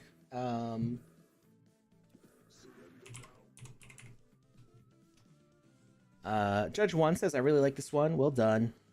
Loved how it increased in difficulty, had a great replayability. Quite hard to say how to improve this one. Love that Smurfs follow you, however, maybe increase the range a little and add a slightly bigger gap on the table around the books. It would also be nice to see elements on the table disappear, like some of the cages end up gone, so you have less places to hide. Suggesting that maybe the cages disappear, so there's fewer places to hide. If you did this, I obviously wasn't good enough to get to that point. Nice entry. Oh, I guess, yeah, the stages keep increasing. So yeah, I wonder how long the game goes on for. How many stages are there? They got to stage 5.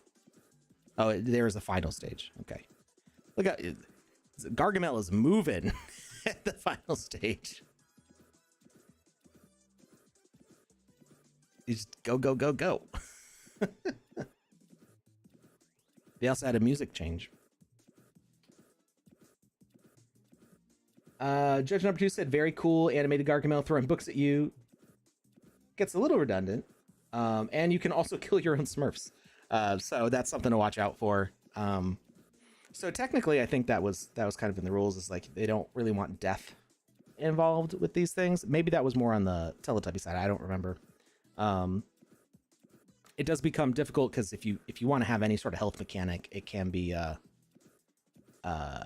challenge to implement that. But I mean, it's not, Gargamel falls over and just says, I'm exhausted, so you don't kill him. So you got to outpace him. All right, number 9 here is Little Land's Game Jam Exodus to a New World. This one's very much Pikmin inspired.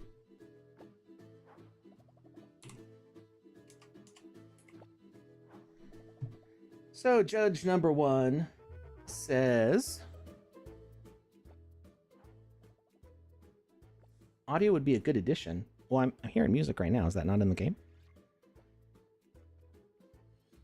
Nice narrative, but check spelling, grammar. Interesting experience. I like the concept a lot, and it was very different. I did feel without audio or sound, it just felt a little boring. Having each area have its own sound or something would really bring the game alive. So it's possible that maybe the audio didn't trigger correctly for the judge. I'm definitely hearing music. And the music did change when going to a new area. So it seems like the main criticism on it might have not actually been an issue. sometimes there's bugs that cause things not to play correctly.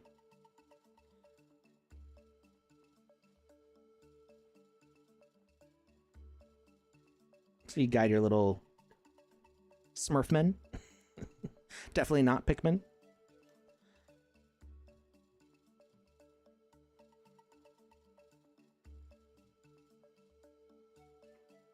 And you got to get them safely to the next area.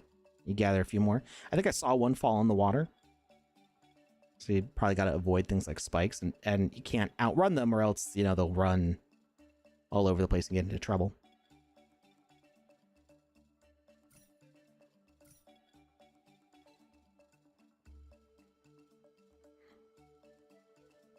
Maybe this is more like, was it Zambinis? Anybody remember that game? Or maybe Lemmings? I've never played Lemmings. But it doesn't seem too much like you are making these characters work, which is kind of a big part of Pikmin, is they do stuff. You, like, command them. Whereas this seems more to, like, gather them to take them to a safe area. So it's a little different. Although that aspect is in Pikmin also.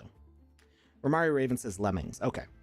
Like I said, I've never actually played Lemmings, but I felt like I remembered what it was about. Getting people to the safe haven. And then you get a few different... It looks like you pick up different flags for different colors of people to follow. So technically, they're following the flag. Oh, you turn them red. Oh, no, they pick up. I guess they do help you, so it is a little like Pikmin. Interesting.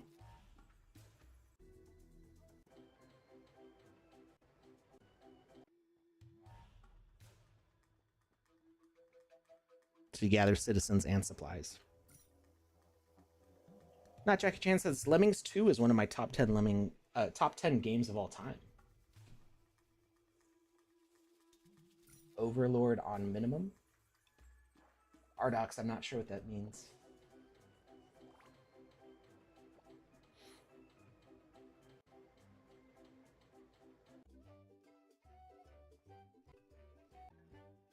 So yeah, it definitely seems like this game has fully integrated audio. Maybe it just didn't activate correctly. Judge number 2 says, great design with strong Pikmin vibes. Consider increasing the follow distance slightly and disabling player collision for smoother movement. I don't think you can disable player collision. You could disable collision on the NPCs, I think. Honestly, I don't remember off the top of my head if the new NPCs can have collision totally turned off.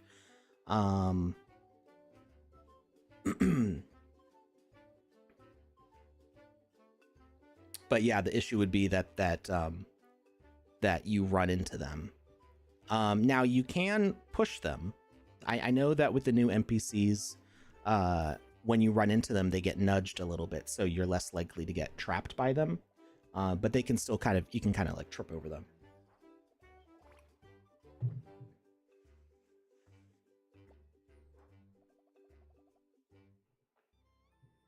All right, on to number 8. I didn't see the title.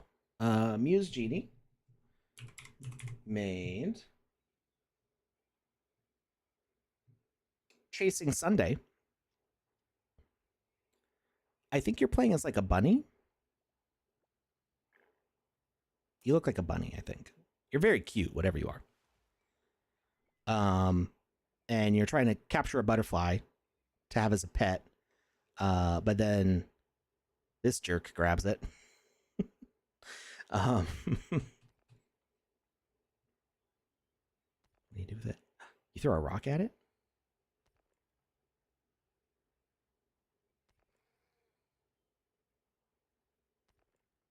Let's give the butterfly back. All right, Judge number 1 says, really cool, loved this, nice level design and game design. Please think about slowing down how much that spider was attacking. I was stuck in a kill loop when I clicked to jump and got hit and spawn, and he was still hitting me. I had to spam E to get out of the text bubble. The hand interact didn't work for me the first time, but it did when I reloaded. Maybe look into the mechanics of that. So just some like little notes about playability. Judge number 2 says interesting adventure type. Seems like a good narrative story, but unfortunately, I couldn't figure out the hand mechanic in the sewers. Okay, sounds like they ran into a similar issue. Oh,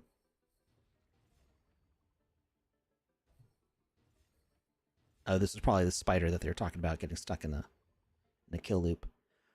Cool looking mechanics here, though. I mean, the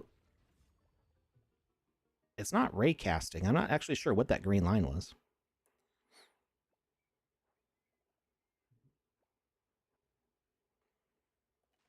This is the hand mechanic they were talking about. And I did see that there's like a whack-a-mole aspect. So we got a little puzzle platforming going on. Where's the whack-a-mole part?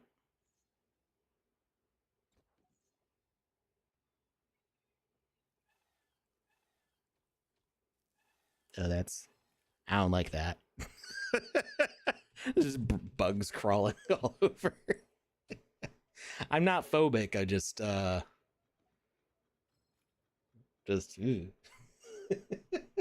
don't want to see a pile of bugs crawling.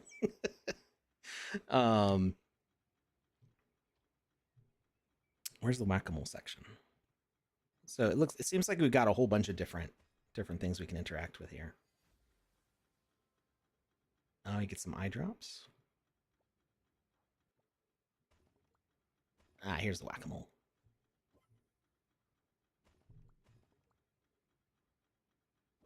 It's a very satisfying thwunk to that hammer.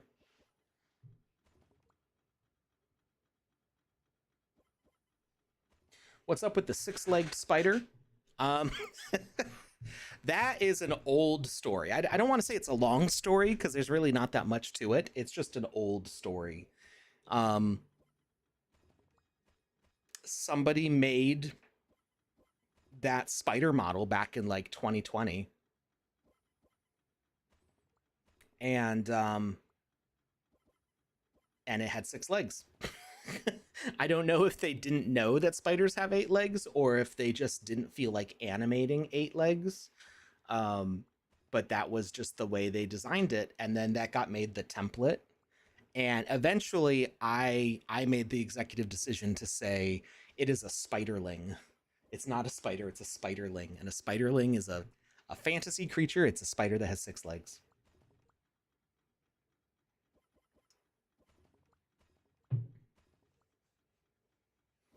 2020 is when spiders had 6 legs. That's actually what caused all the problems in 2020 is that the spiders had 6 legs.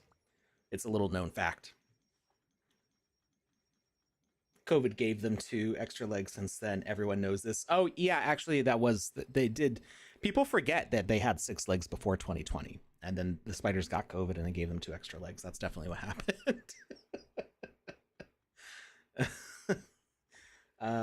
Kind of reminds you of the game King Rabbit. I'm not familiar with that one.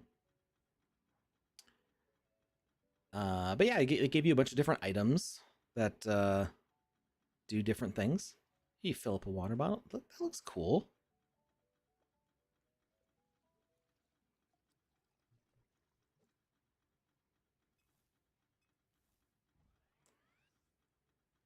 There is a lot of cool animations going on here.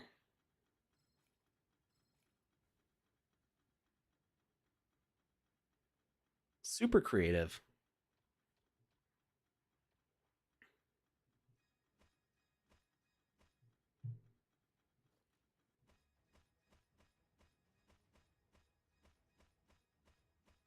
Here's another one of those 6-legged spiders. Just whacking them over and over again. They don't seem to mind too much. Oh, okay. I guess they were stunned. Yeah, there's a lot of animations going on. Even like the platforms are animated. It looks really good. Great job, Muse Genie. All right, moving on to number 7. This is the game Retaliation by Apex Wolf. Judge number 1 says really cool visually. I did feel the game time did feel like it was a little long, could potentially do with being a little shorter in terms of playing. However, it was easy to understand the rules and a nice tutorial. I did have a section where it felt like I was stuck in the tutorial as I was pressing E and nothing happened. Maybe the timers were set too quick. Either way, nice explanation given. To improve, maybe consider levels. Unfortunately, it was taking too long to destroy the other player, so I did tap out before it ended. However, I still enjoyed the time I played. This is why I mentioned levels and maybe add some form of persistent saving, as there isn't much replayability. I knew if I continued, I'd beat the planet. I was winning, but over 600 health takes a little too long. Yeah, so I see this is goes on for 8 minutes.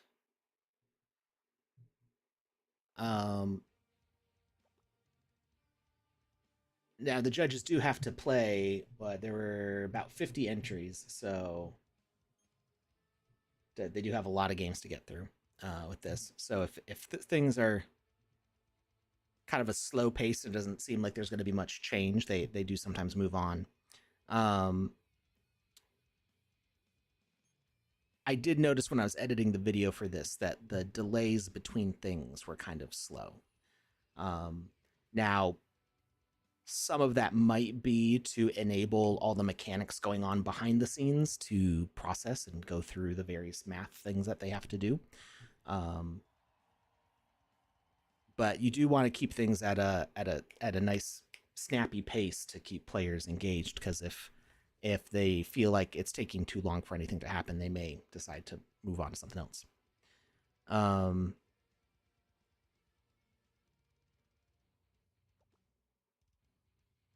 Yeah, I'm still not sure if it's NFT frames or imported voxel art.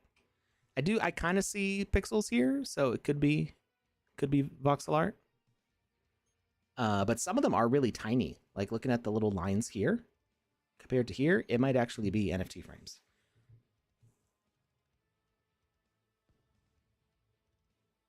I'm also not seeing like a lot of shadows cast on things, so I'm not sure like where the light is.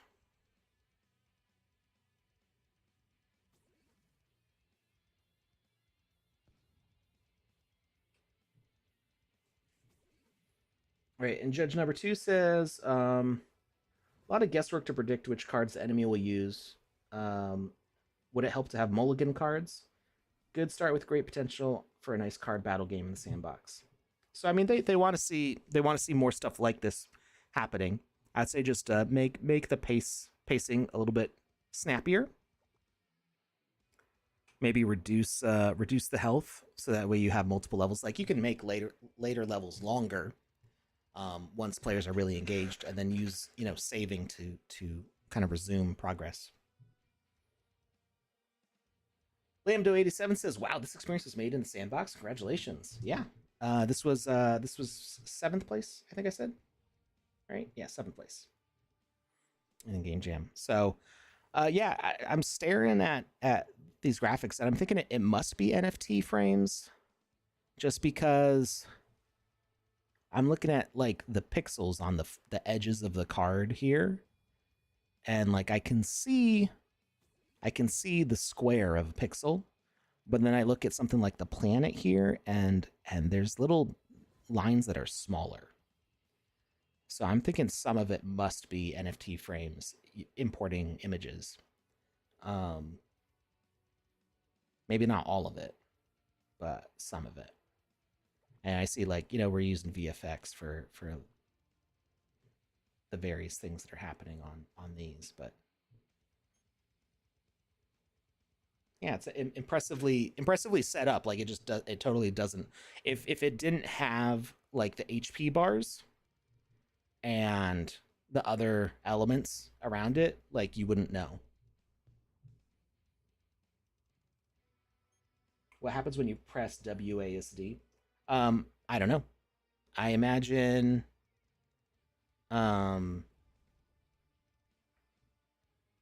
There was a point when they were selecting cards. I imagine you had to use WASD for that, or unless it was using the number keys. Okay, it did say to press the numbers.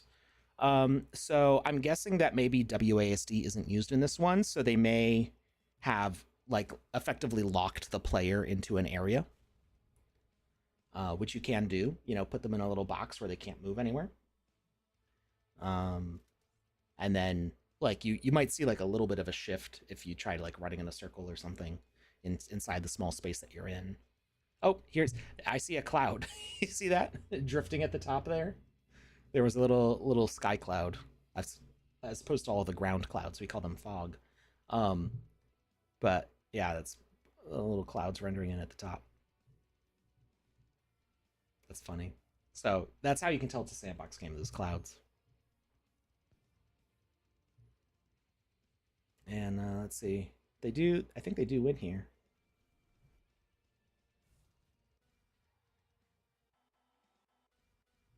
Let's see what happens when they win.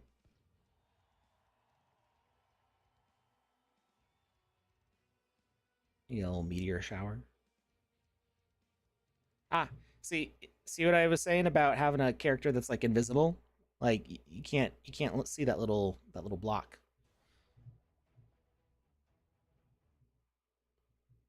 All right, this is Binary Mind Game. This was 6th place.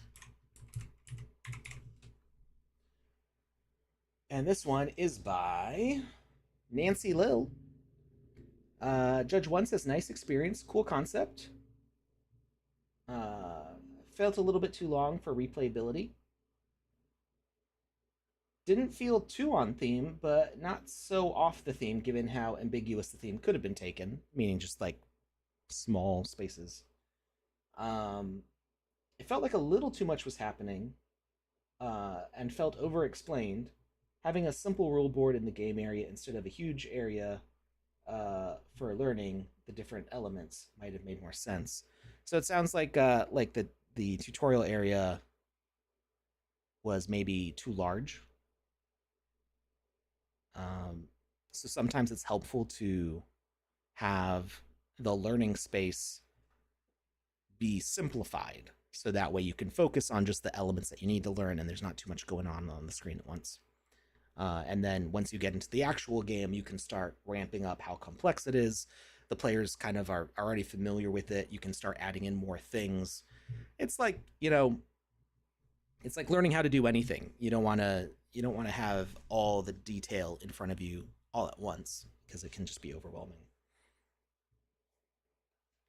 I think it looks like Jumanji with these chunky game pieces jumping from spot to spot. Definitely looks like a cool game board. Judge number 2 says, game is creative and especially fun when communicating with another player and trying to trip them up. I do have concerns on how well that could work as an individual player, but I think this is a really great game. I was able to get out of the map by clambering on a sign when it was my turn. Also, I don't know how I was supposed to collect the statue to start. Maybe add more visual elements. So, yeah, I'd say that that is definitely a concern with matchmaking. Is if you're the only player, how do you do this? Now, that is where the new matchmaking mechanic is good. So matchmaking, as far as I know, does not happen in the Game Maker. It's the Game Maker gallery works the same way that it always has. Matchmaking is a new thing for the game client. So when you go to try to play this, it can make it so that way it's only a 2-player or only 4-player, however many players are supposed to be in the game, and it will wait to start the game until you have the minimum number of players. So maybe it'll wait until there's at least 2 players before it starts the game.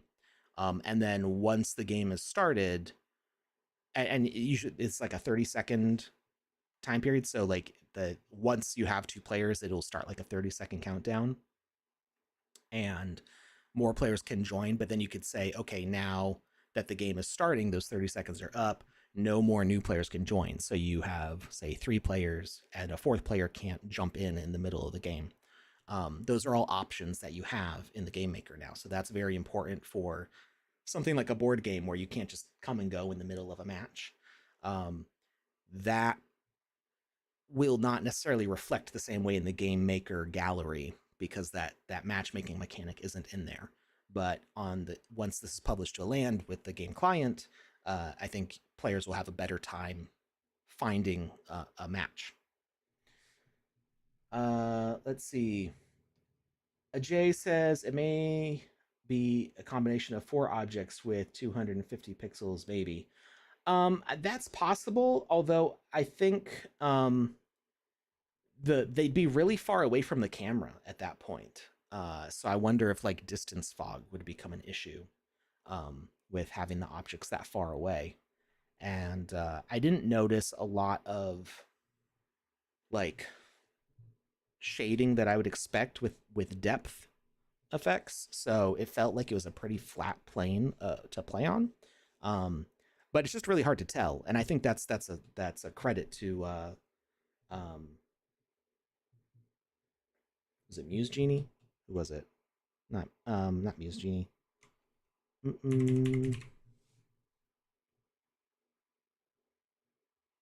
Apex Wolf.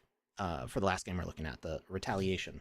That's a real credit to them for how they put it together. That it's we can't tell how they did it. I think that's pretty neat.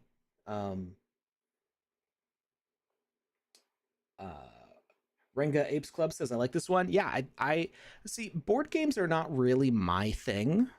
But I think this is beautifully presented. That's the thing. I like the look of board games. But if I'm playing a game, I like running and jumping. If I can't run and I can't jump, I better be flying. Like, I like flying games, racing games, shooters, platforming games, anything that lets me move. So when there's a board game, it's like, what do you mean I have to wait my turn to move? And that's just a me thing. I still have fun once I play a board game with people. Like once I get into it and the community of playing a board game with your friends, I do enjoy that. It's just hard to get me to do it because my ADHD brain just goes, what do you mean I can't jump? But yeah, no, this is but I love the aesthetic. Like I never play I play tabletop games like once a year, maybe. I have more dice than number of games that I've ever played with dice. Like I collect fancy, like D&D style dice. The 4D, 60, 8D, 20D. All those. I have collections of those. I have more different styles of dice than a number of times I've played Dungeons and Dragons. Any fancy actual gem ones? Not gemstone, but they look like gems. If you ever look up Dispel Dice, I was involved in their first Kickstarter. I paid for the first Kickstarter, so 4D. It's like a triangle. I said 4D, right?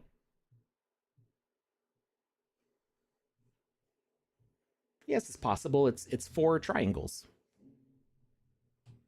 Cyber Dragon, are you you know what a 4D is, right?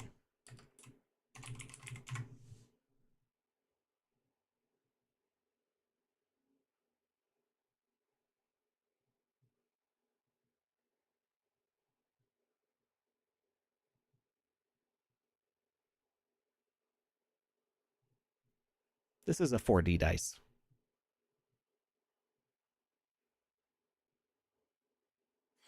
Oh, right. or or as ninjas call them, caltrops. D10s should be banished. I don't like them. Well, then how do you do percentage? I have one of those one of those golf balls that you call a D100.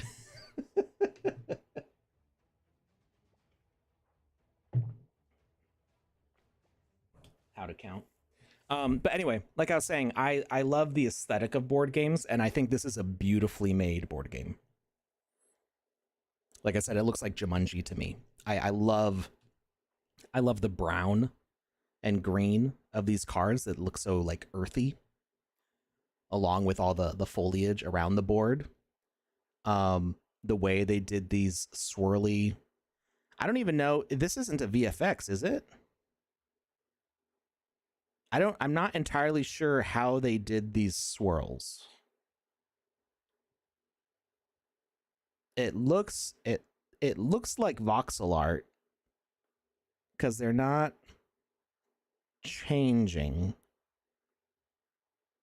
I don't know, maybe it might be a combination of a VFX and voxel art. I don't know. They look really beautiful.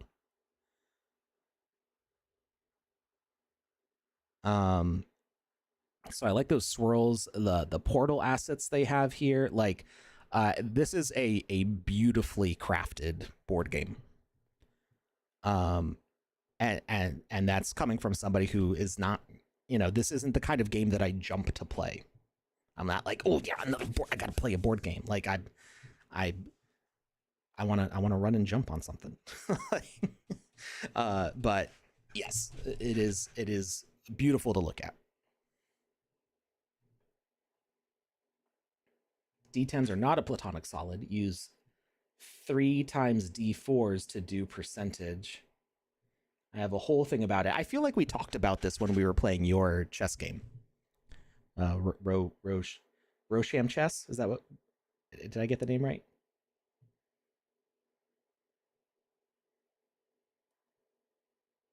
Uh, 3D print dice any way you want, though the weight may be slightly off. I guess you could. Byverson says, my wife and I played this game for an hour and we were still at the same point. I think the only problem with this game is that it doesn't progress. It should be sped up a bit. Other than that, everything is great. Yeah, so I don't know the rules to this game.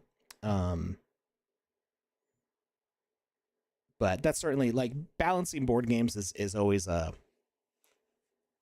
thing, right? Like, I would, I will say that the creation of board games in the sandbox impresses me because I really don't know how people do it. I can figure specific mechanics out, but I think it's the combination of mechanics that establish a set of rules for the game and the consistent implementation of them that I just find very impressive. The idea of making like a mechanic that you use in a game and then you can keep on repeating it over and over, that makes more sense to me. Like so like making the portal gun that we were trying to make on stream a while back, like that makes more sense to me than making all the rules for a board game. And I think it's just, it's because I've never really tried, because board games are not really my thing. I've never tried making one in the sandbox. Board games, tower defense, and like turn-based RPGs in the sandbox really impress me mechanically, because I'm just like, that's a lot of logic where I'm amazed by how well it works.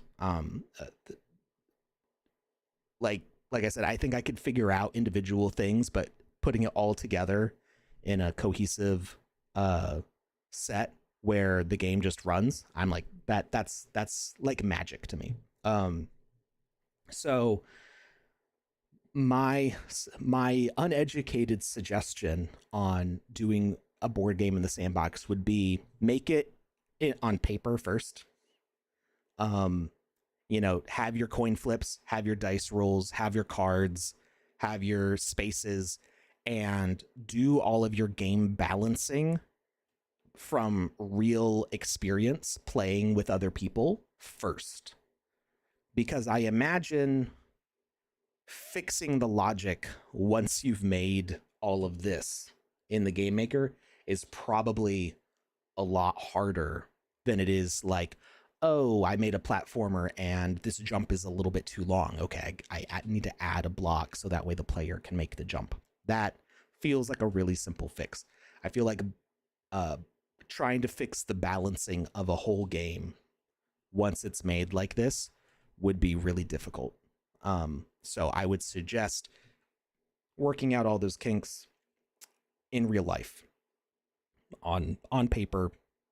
You know, make some cards, cut them out, get some coins, get some dice. And I probably says a good amount of time for a real life board game is 30 to 90 minutes. Yeah. And I think that just adds to the difficulty of testing it, right? When you play a simulated board game like this, you can't like speed up the process. You just have to keep on playing over and over again. And when you encounter bugs, there's so much more to look through, I think. So I would try to work out all the issues with balancing and how long it takes to play through game sessions. Obviously, in the context of a game jam, you have only so much time to develop your game. So you might not have the time to put in all that work beforehand. So they won the game here in only about 8.5 minutes, but that is also considering that this is somebody who developed the game, so they really know what they're doing. Increase the tick rate by 1,000%. Unfortunately, that's not something that we can do. All right, let's go on to 5th place. This is VoxEdit by... Oh, that's not the name that it said on here.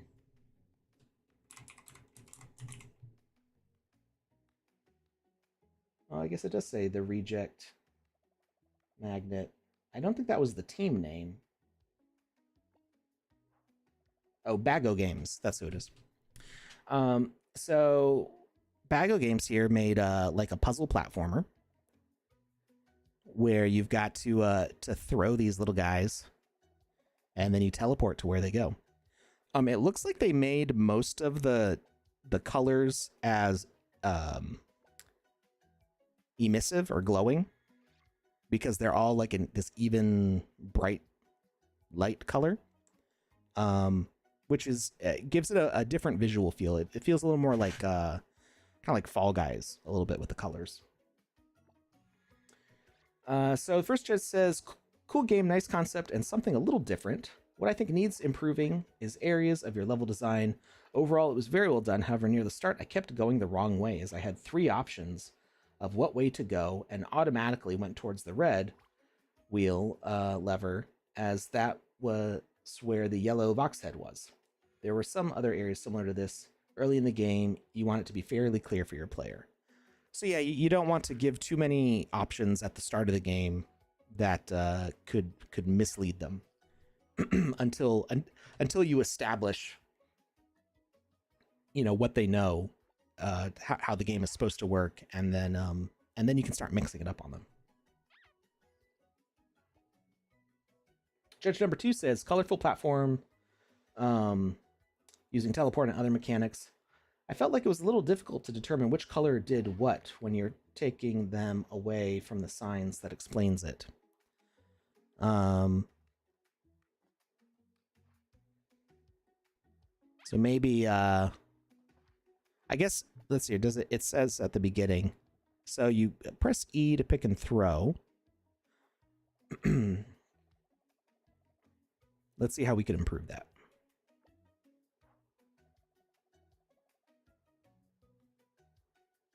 It does mention take a peek at the Sandbox experience page if your brain lags out, like how to use it. So that's good. Although I don't think there's an easy way to launch the experience page from the Game Maker gallery. So you get the Vanisher. So what I would actually suggest, you have tutorial cards here. So if you're not using the number keys, use the number keys to trigger these pop-ups. It's pretty common in complicated games that there's like a manual built into the menu. So you could either have a a little thing that says press 0. You can even make it a variable, so you can have it display on the screen. Press 0 for menu, or press 0 for info, or whatever you want to say. And that could bring up a menu, or you could just have, I don't know how many of these different Vox heads there are. I think there's at least 3. You could have them linked to 1, 2, and 3. And then it would just be the manual. So you press 1, it brings the pop-up that shows the thing that you already had on the screen here.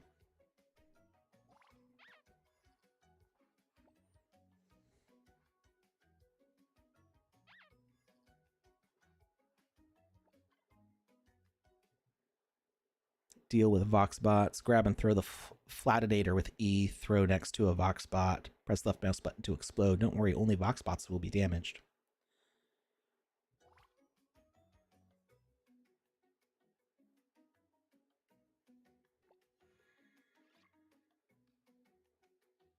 So I think that thing with the eyes over there is the VoxBot. So you throw them back.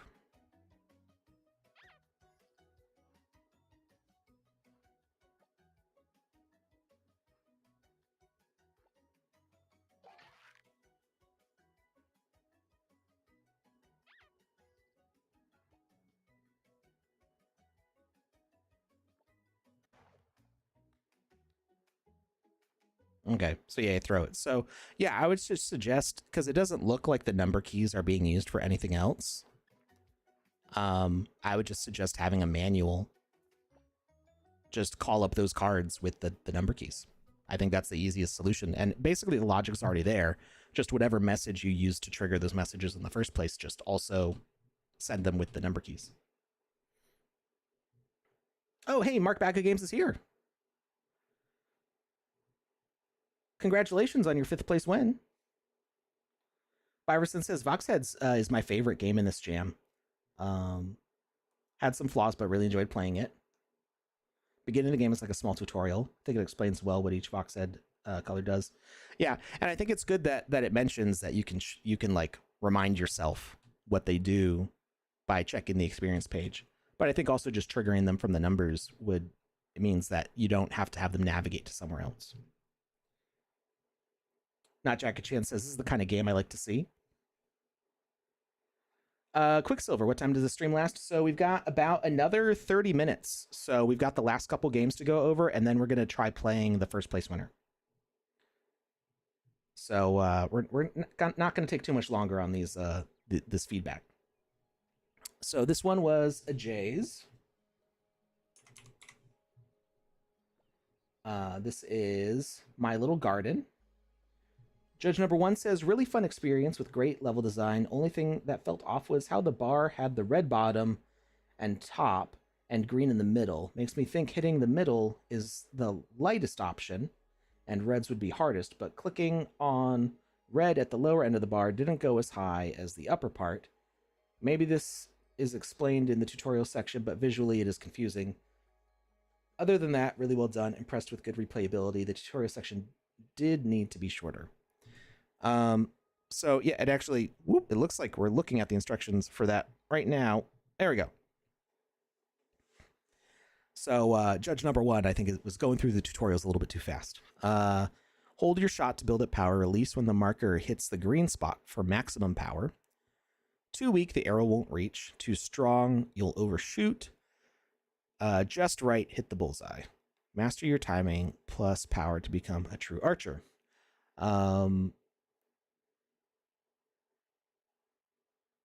I mean, that seems pretty straightforward.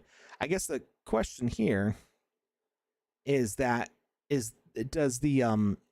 that green value make a difference when the targets are aligned at different spots vertically? Is it you always want to hit green no matter which position they're in?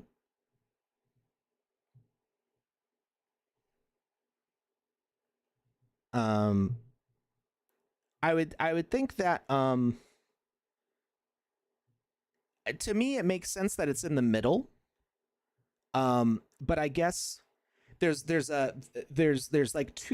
two separate thoughts here, and I think depending on who you talk to, they'll have a different preference. I think either way, having it in the middle is correct. Some will say that having it have red at both sides, so like the judge said, having the red at both sides makes it seem like those are bad, right? And green is good. But also red feels more powerful than green.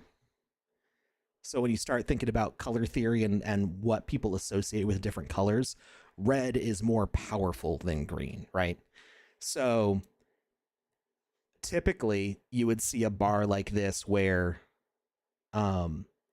green would be the least powerful, and then it would go up to red as most powerful and then back down. So it's almost like maybe you would want to make the middle yellow, and yellow is the one you want to shoot for. I don't think there's really a right answer, and I think your tutorial explains what the correct one is. Sometimes people don't use red to green as a scale there. They might use like white to red as like least powerful to most powerful, and then you're not associating like green versus red versus red. There's different thoughts on what the color theory should be there. In China, if a stock goes up, it is red. If it's down, it's green. Interesting.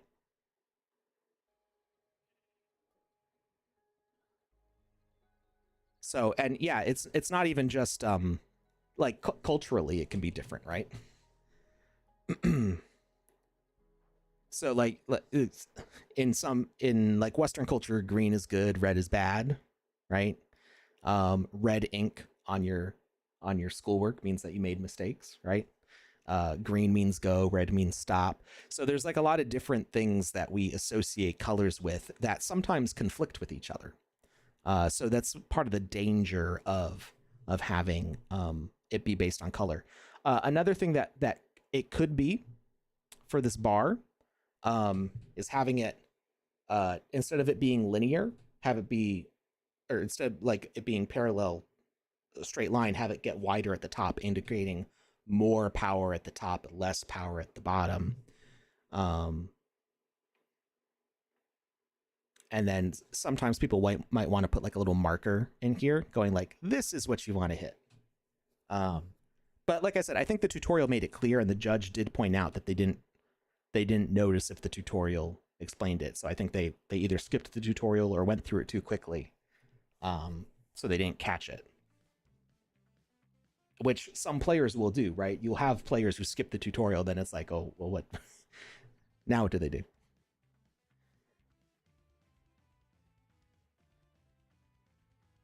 So let's see, it looks like you fired it at green, right? And then you fire it at, it looks like you fired it at the bottom. So here, to me, it's looking like you are, instead of trying to hit the green, you're trying to hit if it's at the top or the bottom. Maybe you are hitting the green. I'm pretty sure you... Okay, you did hit it at the green.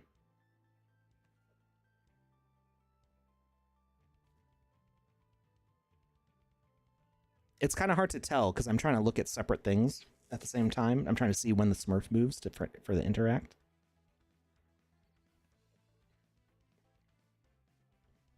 So really, you are just trying to hit it on green every single time, no matter which position it's in vertically. Did I get that right, Ajay?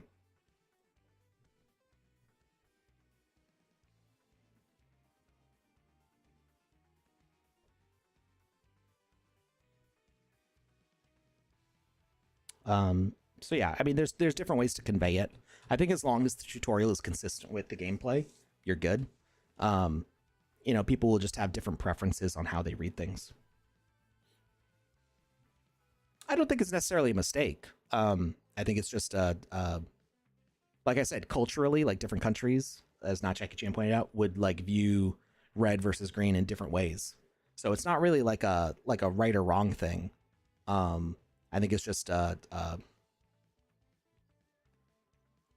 you can't make it make sense to everybody because everybody's brain works differently. You just want to make it make sense to the most number of people. So there are slightly different ways of viewing it.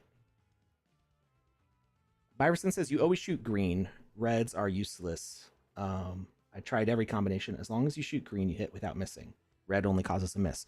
Okay, I think that's consistent with the tutorial, so that's good.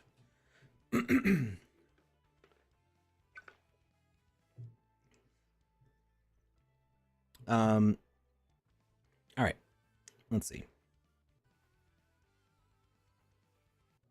There was other bits here, right?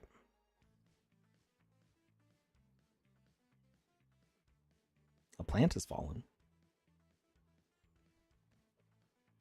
Oh, because you're defending the plants from the pests.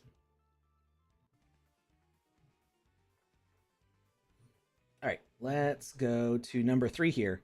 I think visually, this game is really super impressive. Although I expect nothing less from Mass Pepper. This is Plague on the Meadow, and it's like a zombie game, but not a zombie game.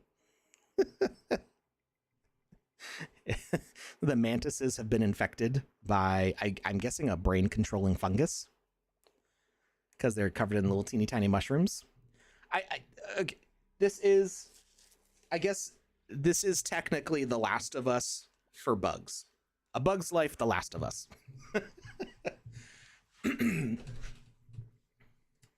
I like it. This is probably the creepiest game out of the winning entries. But it still manages to like be cute enough that I think it's like safely within the cute concept of Smurfs and Teletubbies to be included in the small worlds. So like the other Pikmin sort of game that we saw, we're getting these mantises to follow us, but that you've got to avoid them being caught. So it's a good use of the follow mechanic.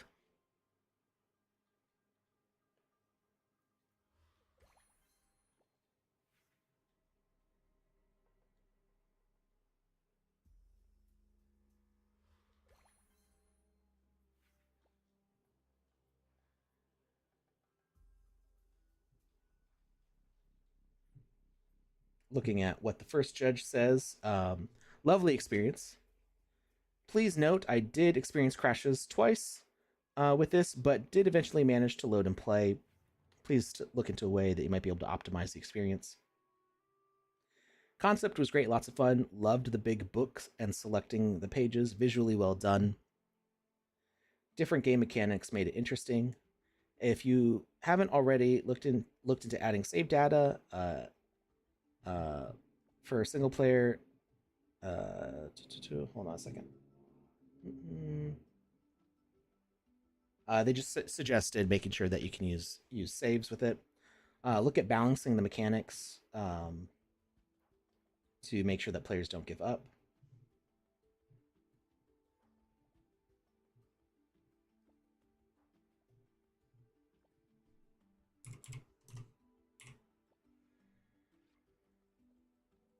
Judge number 2 said, game was a little difficult, but I liked the theme. I would say if players mess up, don't reset the current progress. That makes it a little frustrating. Byverson says the game's too easy, though. So again, people come in at different levels. Some people find it more difficult. Some people find it easier. That's going to be different for every game. Byverson would like it to be more competitive. You're fighting some infected ants. They're little guys. A lot of them,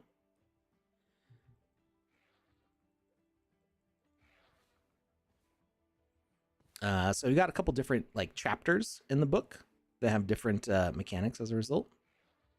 So we've got, this is almost like what is this, like Call of Duty zombies? They're all chasing you. Then we've got a free runner, or an infinite runner, I guess.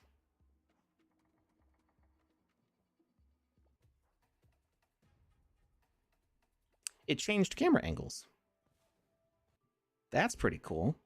They had a close down view here where you're under the ground, and then they moved you up. So good use of like moving the player to give like dramatic storytelling. So they're moving the camera around.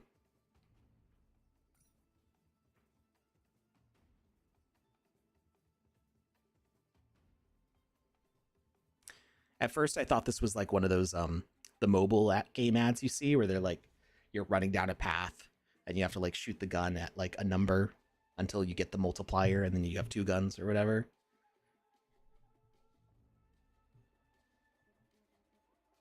But it looks like maybe this is more just like a standard running game. Actually, so I get these guys behind you are infected, so I guess it's a bit like Crash Bandicoot when you're running away from the Rolling Stones.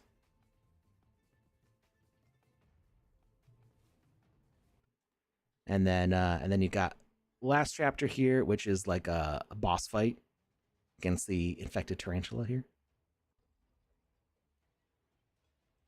all covered in mushroom spores.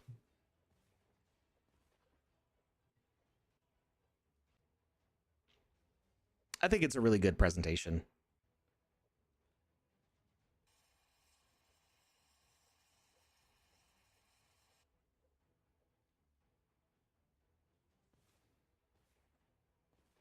Our little buddy, he's gonna get infected. Unless he's immune. He seems to be immune. Another dramatic camera angle here.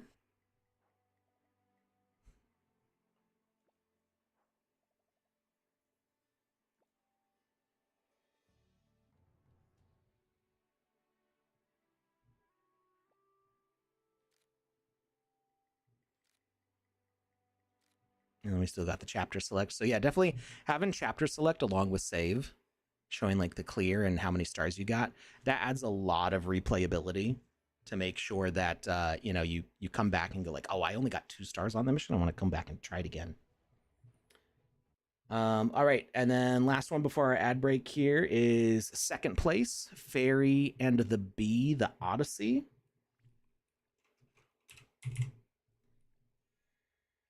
This one is by Vox Machina Studios. Always glad to see a Vox Machina game around. And this one, it feels a little bit like Pikmin with being able to command units. But let's see what the judges say. Judge number 1 says, amazing. This was a lovely experience. Great narrative mixed with different gameplay elements. Visually lovely. Audio used in a way that builds tension in the right areas. Some improvements, though. So the snake felt fine, no issues. The snail was fairly easy to just spam hit and then block and repeat. Didn't feel like I needed to really do anything, especially as the little snail did minimal damage. It's just making it feet in 2 minutes, but then make it more varied. Maybe add a third small snail. So these are just like very specific, like balancing things.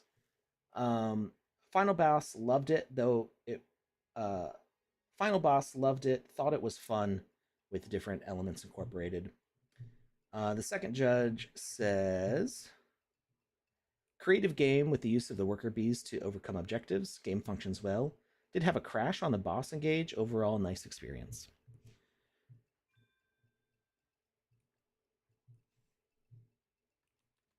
So we'll watch it a little bit.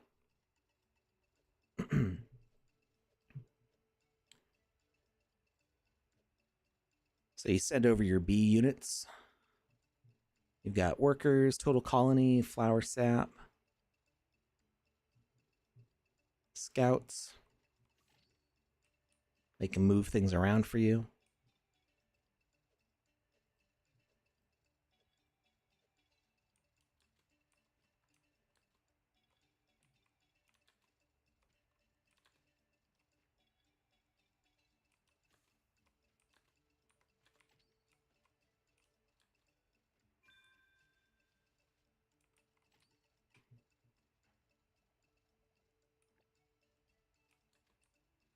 Is that a? Oh, that is a snake. I was wondering what that was. The scales are all animated.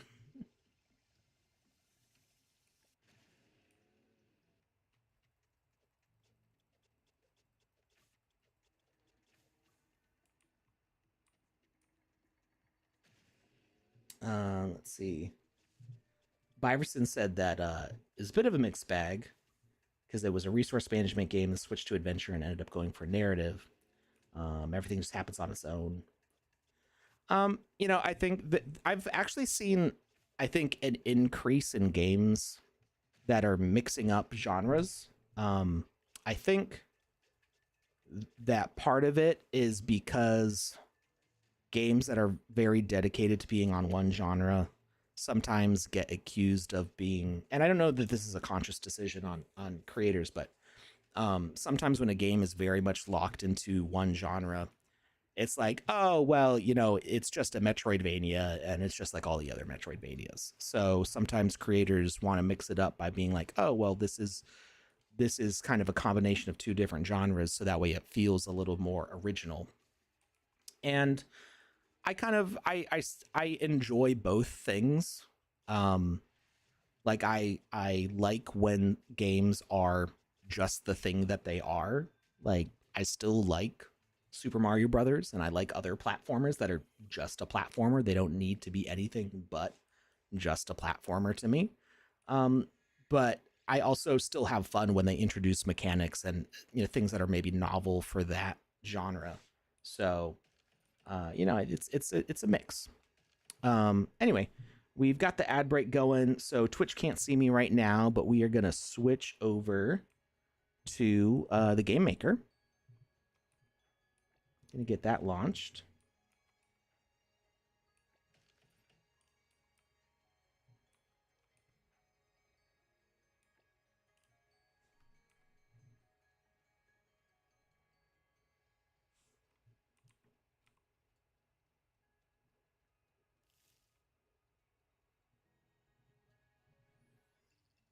Byerson said it's not so much the mixing of genres; it's that the resource management didn't matter as much. It didn't add anything to the game.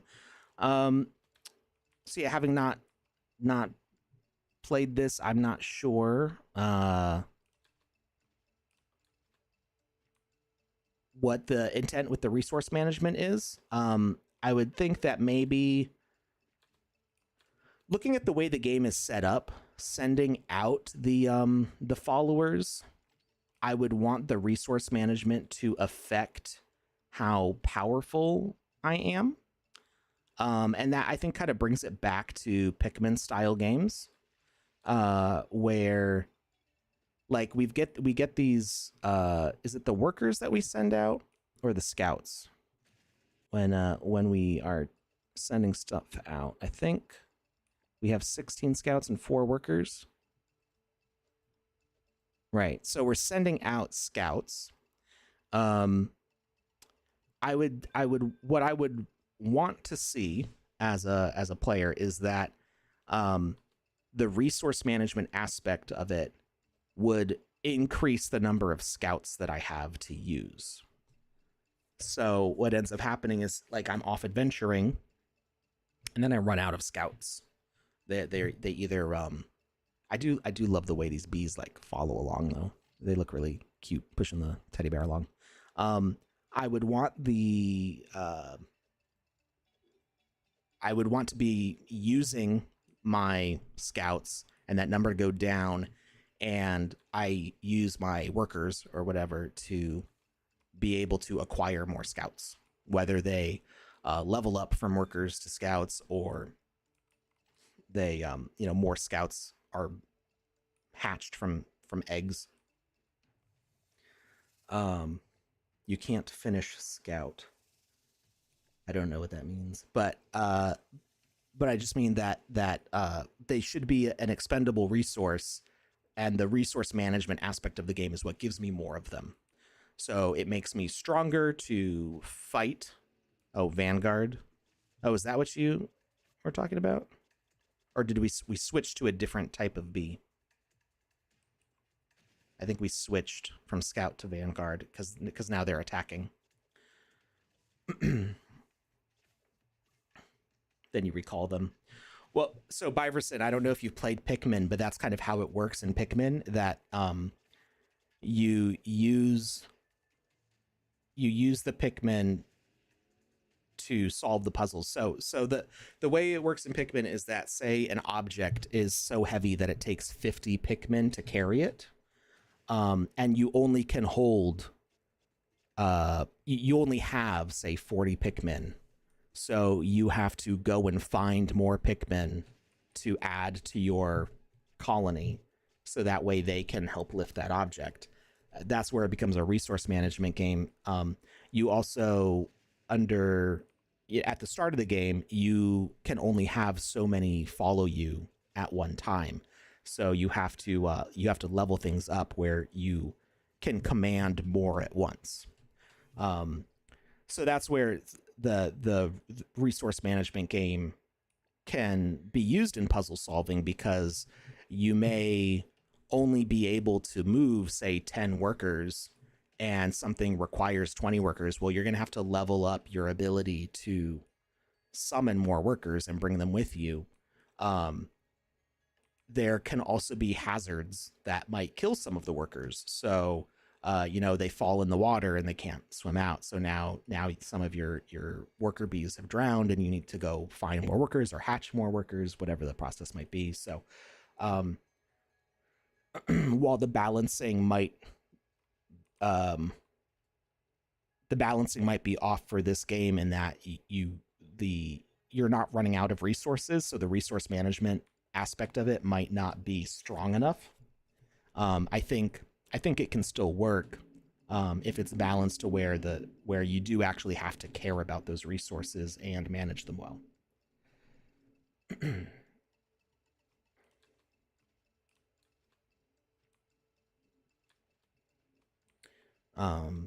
So yeah, and I'm not saying that is well implemented in the game. Like I said, I haven't played the game. I'm just saying, like, that can be well implemented. So I think that can be a correction that can be made to the game to make the management aspects of it valuable. If the asset management, or if the resource management aspects of the game are not feeling important enough, they can be made more important. I think it's a doable fix. All right. Now we've got our first place winner.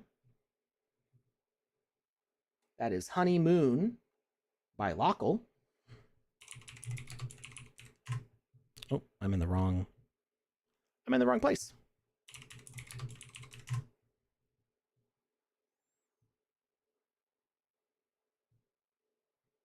I don't see it.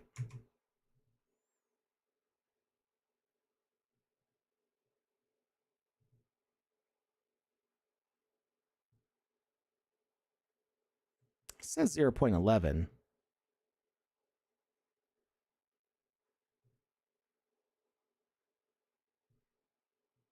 I don't know. We'll see if this works.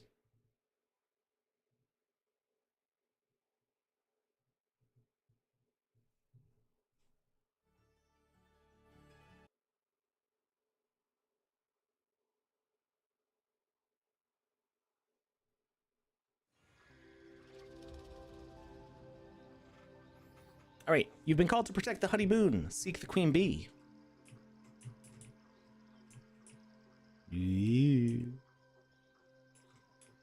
So they're using a vignette and distortion, camera lens distortion, to get this this zoomed in effect. Which I guess, okay, so it's called honeymoon, so I guess we're maybe actually on a moon. So we're running around in a circle on it. Maybe that's actually what's supposed to be happening. Although, because we're bugs, to me, I think it makes it look like we're under a microscope. Maybe to a bug, they can't tell the difference between being under a microscope or looking at the moon. Queen Moonbee says, "Oh, Savior, here to make me honey. The honeymoon is one bad harvest away from imploding, and I need your help. Use middle mouse to open and close the tutorial."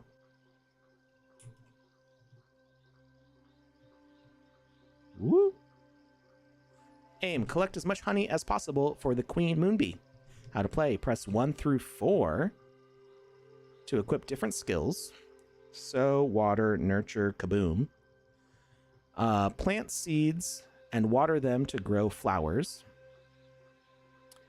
Nurture eggs to hatch moonbees. Moonbees collect pollen and automatically turn it into honey. Defend, use kaboom to blast red highlighted nasty bugs that crawl out to destroy flowers, trap bees, and slow honey production. Nurture trapped bees to free and restore them. Press E to pop honey globs and collect blobs for a high score. And we can use control to dash.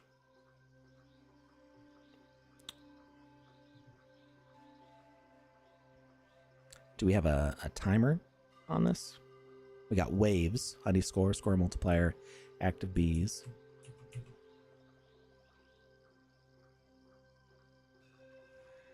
Okay, now we gotta go to nasty bugs. We gotta face them, so we kaboom. Honey moths eat our sweet honey. That is not okay. Greedy peas are greedy. They eat flowers like they've never seen food before. Litter bugs drop litter, which traps bees to slow them down. Nurture trapped bees and destroy the litter.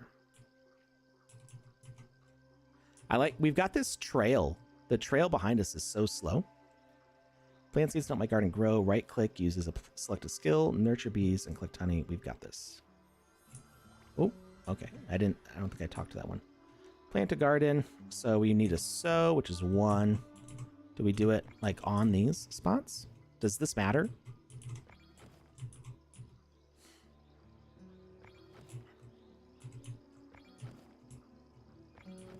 There's a great use of the VFX in this, though.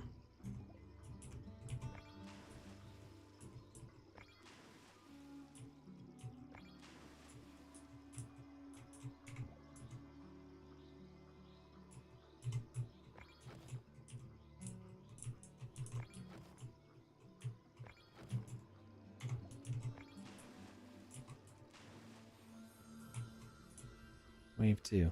I guess I probably need some bees, right? Oh, I need a nurture, right?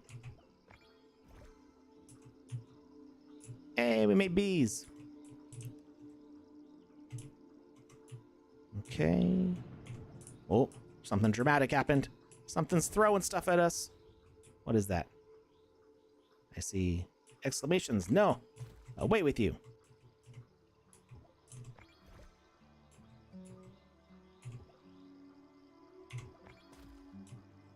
Ah. Water. Fire on the queen bee's probably bad, right? Oh, what's this? I don't know what the star is. What's the star?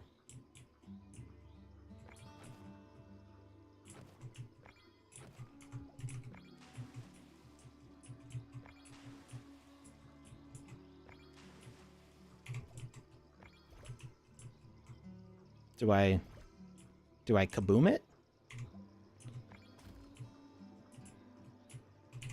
Do I? Oh, I grab it.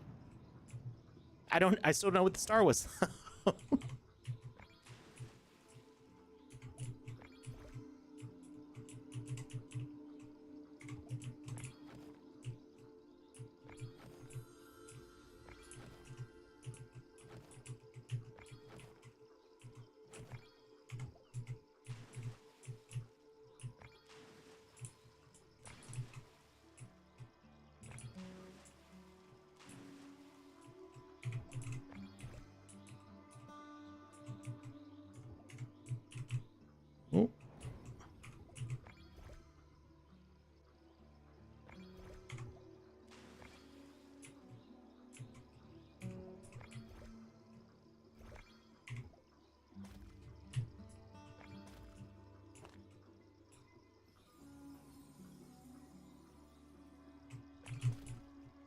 No, get back here.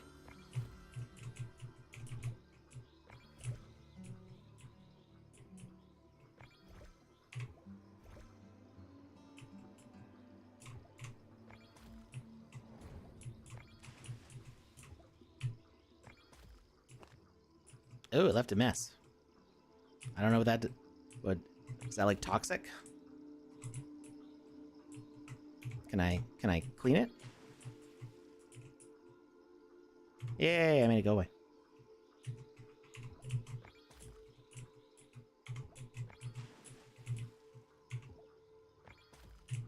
Get out of here, spider.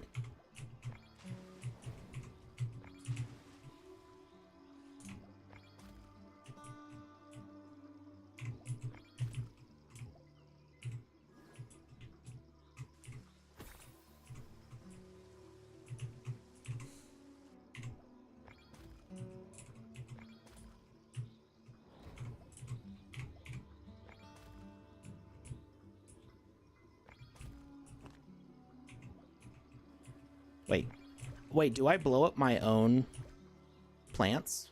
Are all my plants gone? Or did they just move? I think blowing things up blows up my own flowers, doesn't it?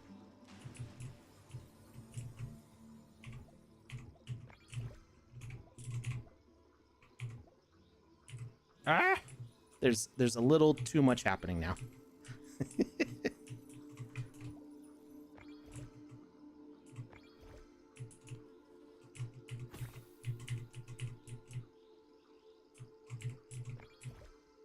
I did not mean to launch that bee so far.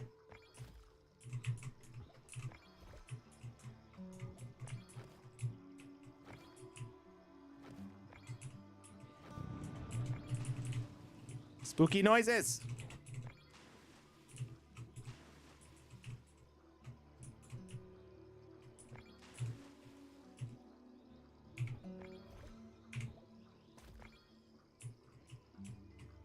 No, don't eat the bees.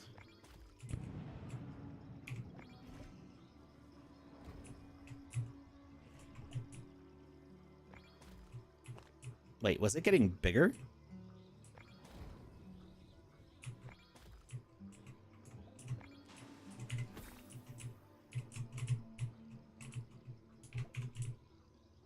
Get back here.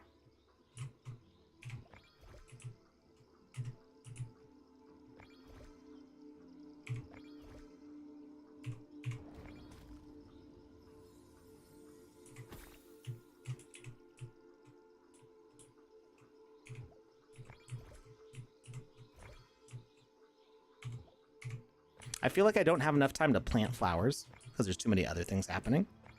But I'm also still like figuring out the controls. Like, I mean, I know what they are, but I'm still like getting the muscle memory down.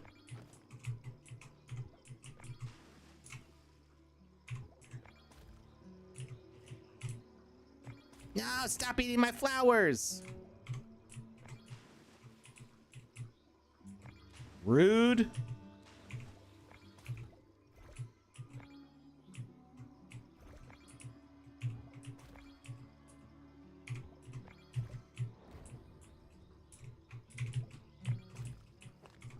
There's so much happening.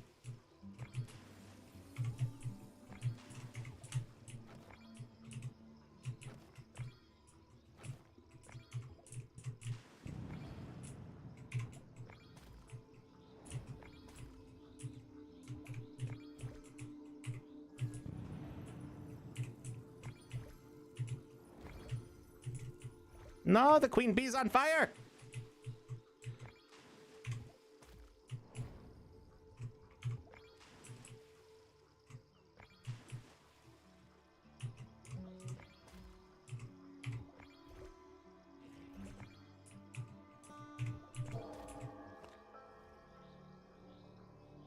I knew you could do it. You saved and bloomed this little honeymoon from the nasty bugs and made all this honey.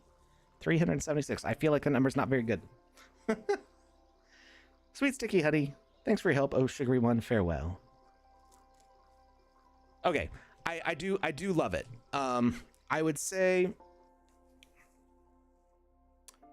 I would prefer that the number keys cast instead of right click.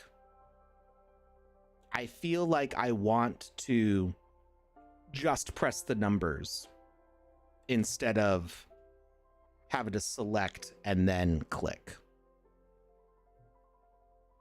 because it's doing the two different things is just like added inputs, because I kept on selecting, thinking that was going to cast the thing, and then going, oh wait, I have to click, but then I had already switched to another thing, so I kept on like using the wrong tool. But yeah, let's read what the judges had to say, and then we'll wrap this up.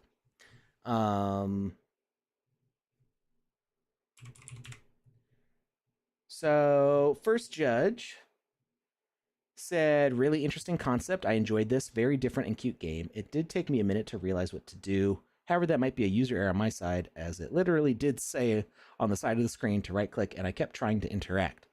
Love the way you added the rules pop up with the middle button. Dash to move around. I didn't use dash a single time. I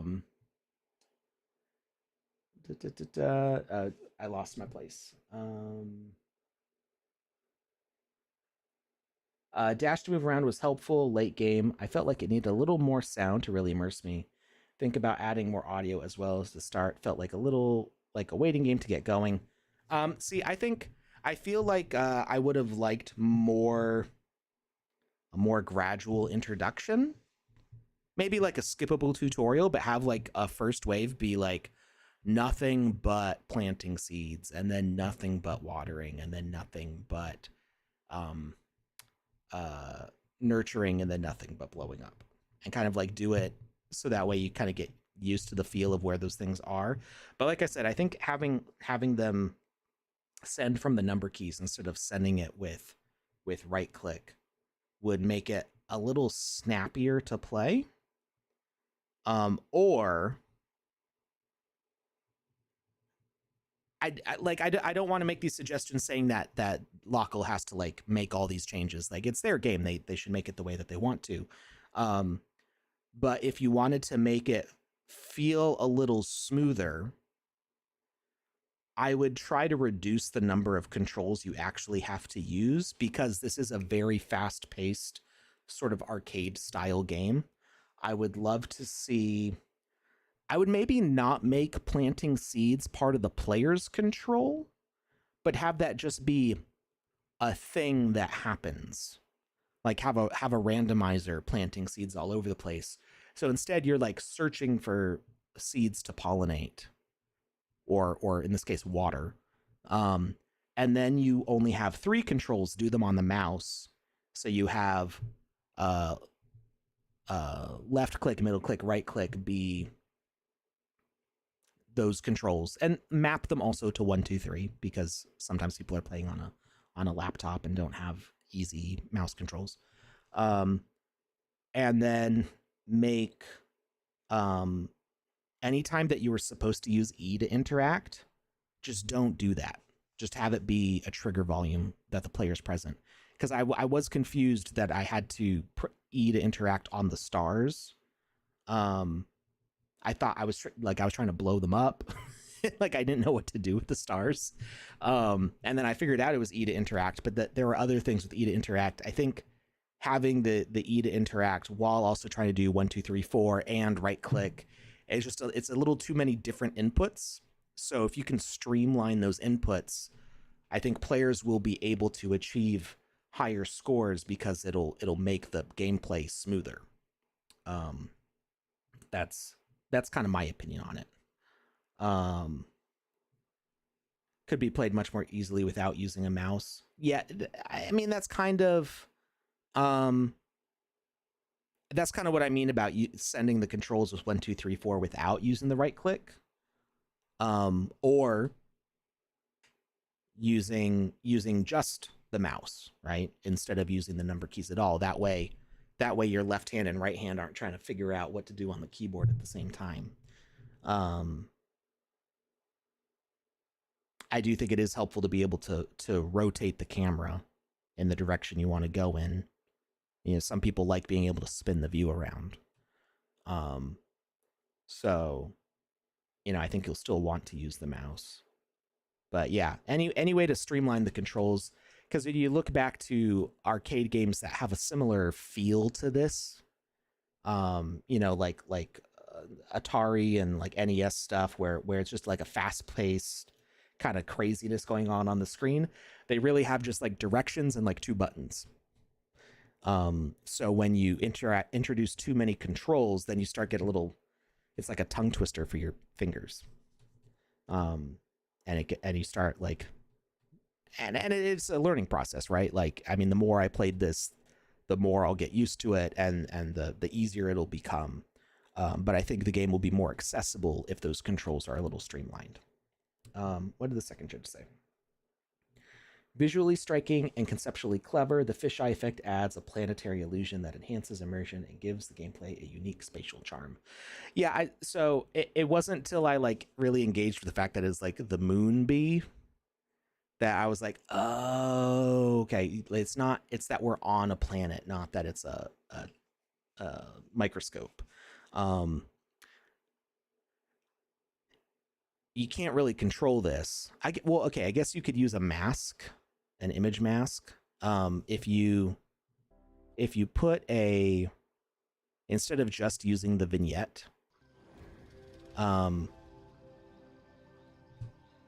I mean, I guess it's okay having the. It does look like a moon.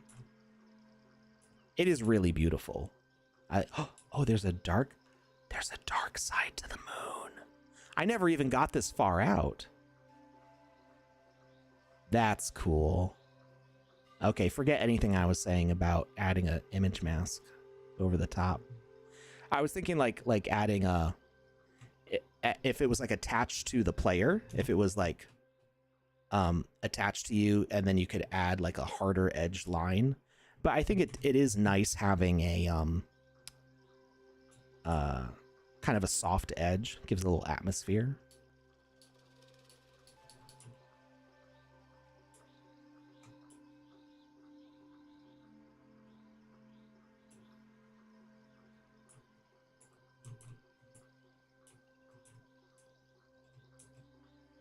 I guess kind of the thing for me that breaks the illusion is that it doesn't curve enough, so you don't get the perspective of like these squishing as they come around, as they go over the horizon.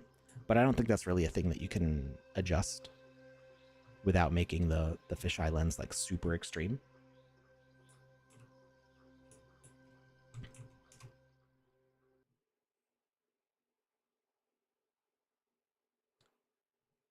Ardoxobase says my Fox looks pathetic compared to these games.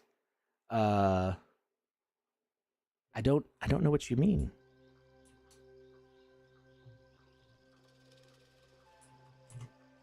I think everybody comes in at different skill levels. Ardox, did you compete in the game jam?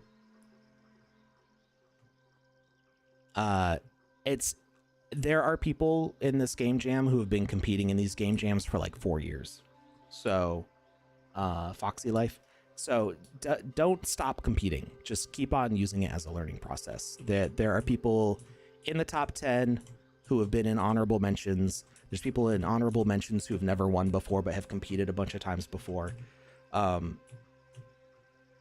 are people who have been in the top 10 who are in honorable mentions. So people go in and out at different levels.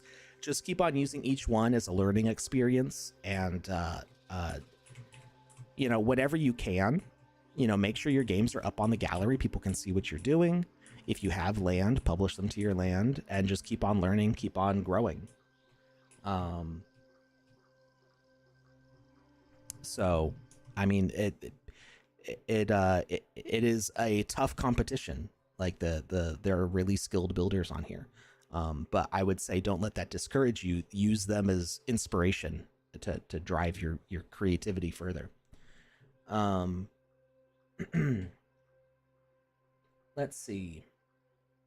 Are there any other comments in the chat here? Okay. I mean, I would yeah, just don't stop competing. Just keep on going. Let's see. Let's do our giveaway.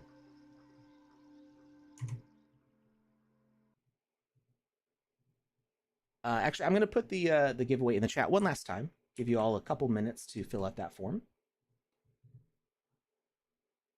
And while we do that, I am going to take a look at who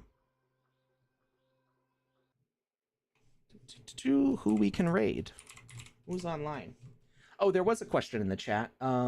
Somebody asked when the next Game Jam is. Who asked that? Mark Baga Games. When is the next Game Jam? I know that there's one coming up. I think next month. I'm not sure when it's being announced, but I'm pretty sure there's supposed to be one in October. So keep an eye out. Of course, those will be announced. All right.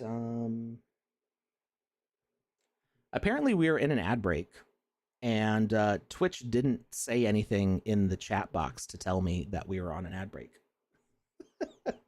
So that's annoying.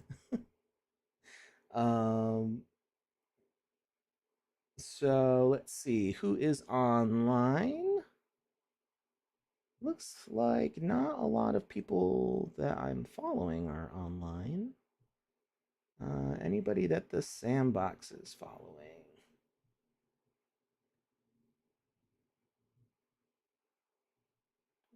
All the recommended channels are offline. Looks like everybody's offline right now. People enjoying their Saturday being offline? What is your problem?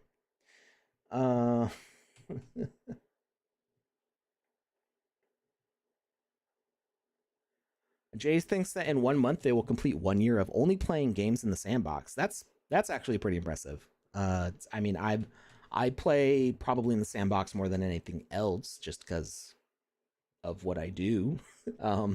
But I still manage to play other games. Preparing mentally for Alpha Season 6. There you go. Let's see. Gosh, there's nobody else online right now.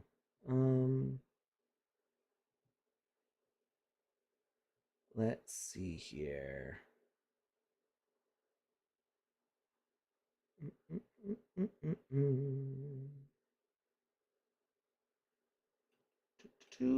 Any suggestions in the chat? Anybody you're following that you'd like me to raid? All right, I'm going to close out this giveaway form, and we'll see who the winner is in just a second.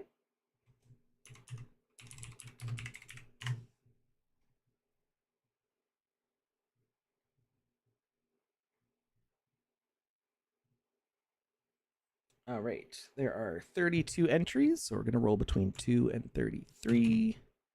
Generate 31. All right, this does not look like a familiar name to me. Let's double check that they haven't already won Wizzy the Orange's Singed Hat.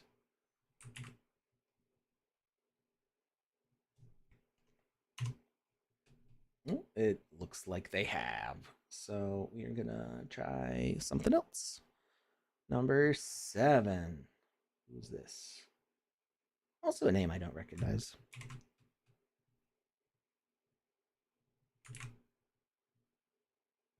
An orange hat. Oh, but they... Wait. But they do have an orange hat.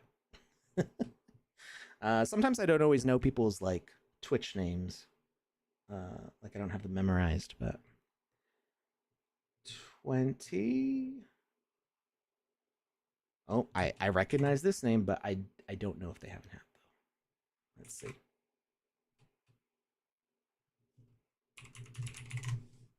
They do have a hat. Good grief.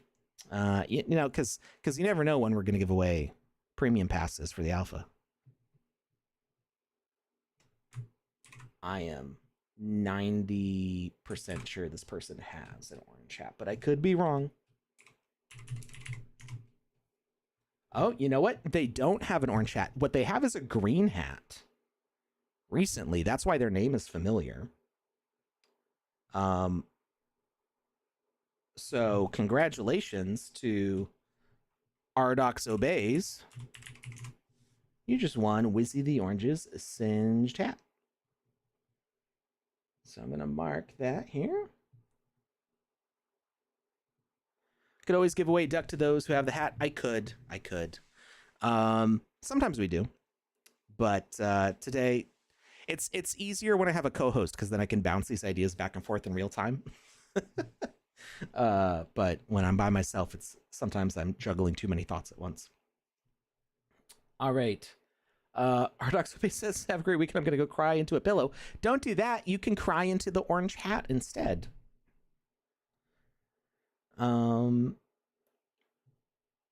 So let's see. No suggestions for who to rate on Twitch that I see. So maybe we just won't rate anybody because there's nobody that I follow, and no channels that the Sandbox channel recommends are online right now. Everybody's offline. I could send you to someplace random, but then I never know what they're going to be doing. Ice Pilot's online? Is he? I thought I was following him. He is online. I wasn't. Oh, you know what? I followed him through the Sandbox account. I didn't follow him directly. What's he playing here? The Rogue Prince of Persia. All right. All right. Well, go have fun with Ice Pilot.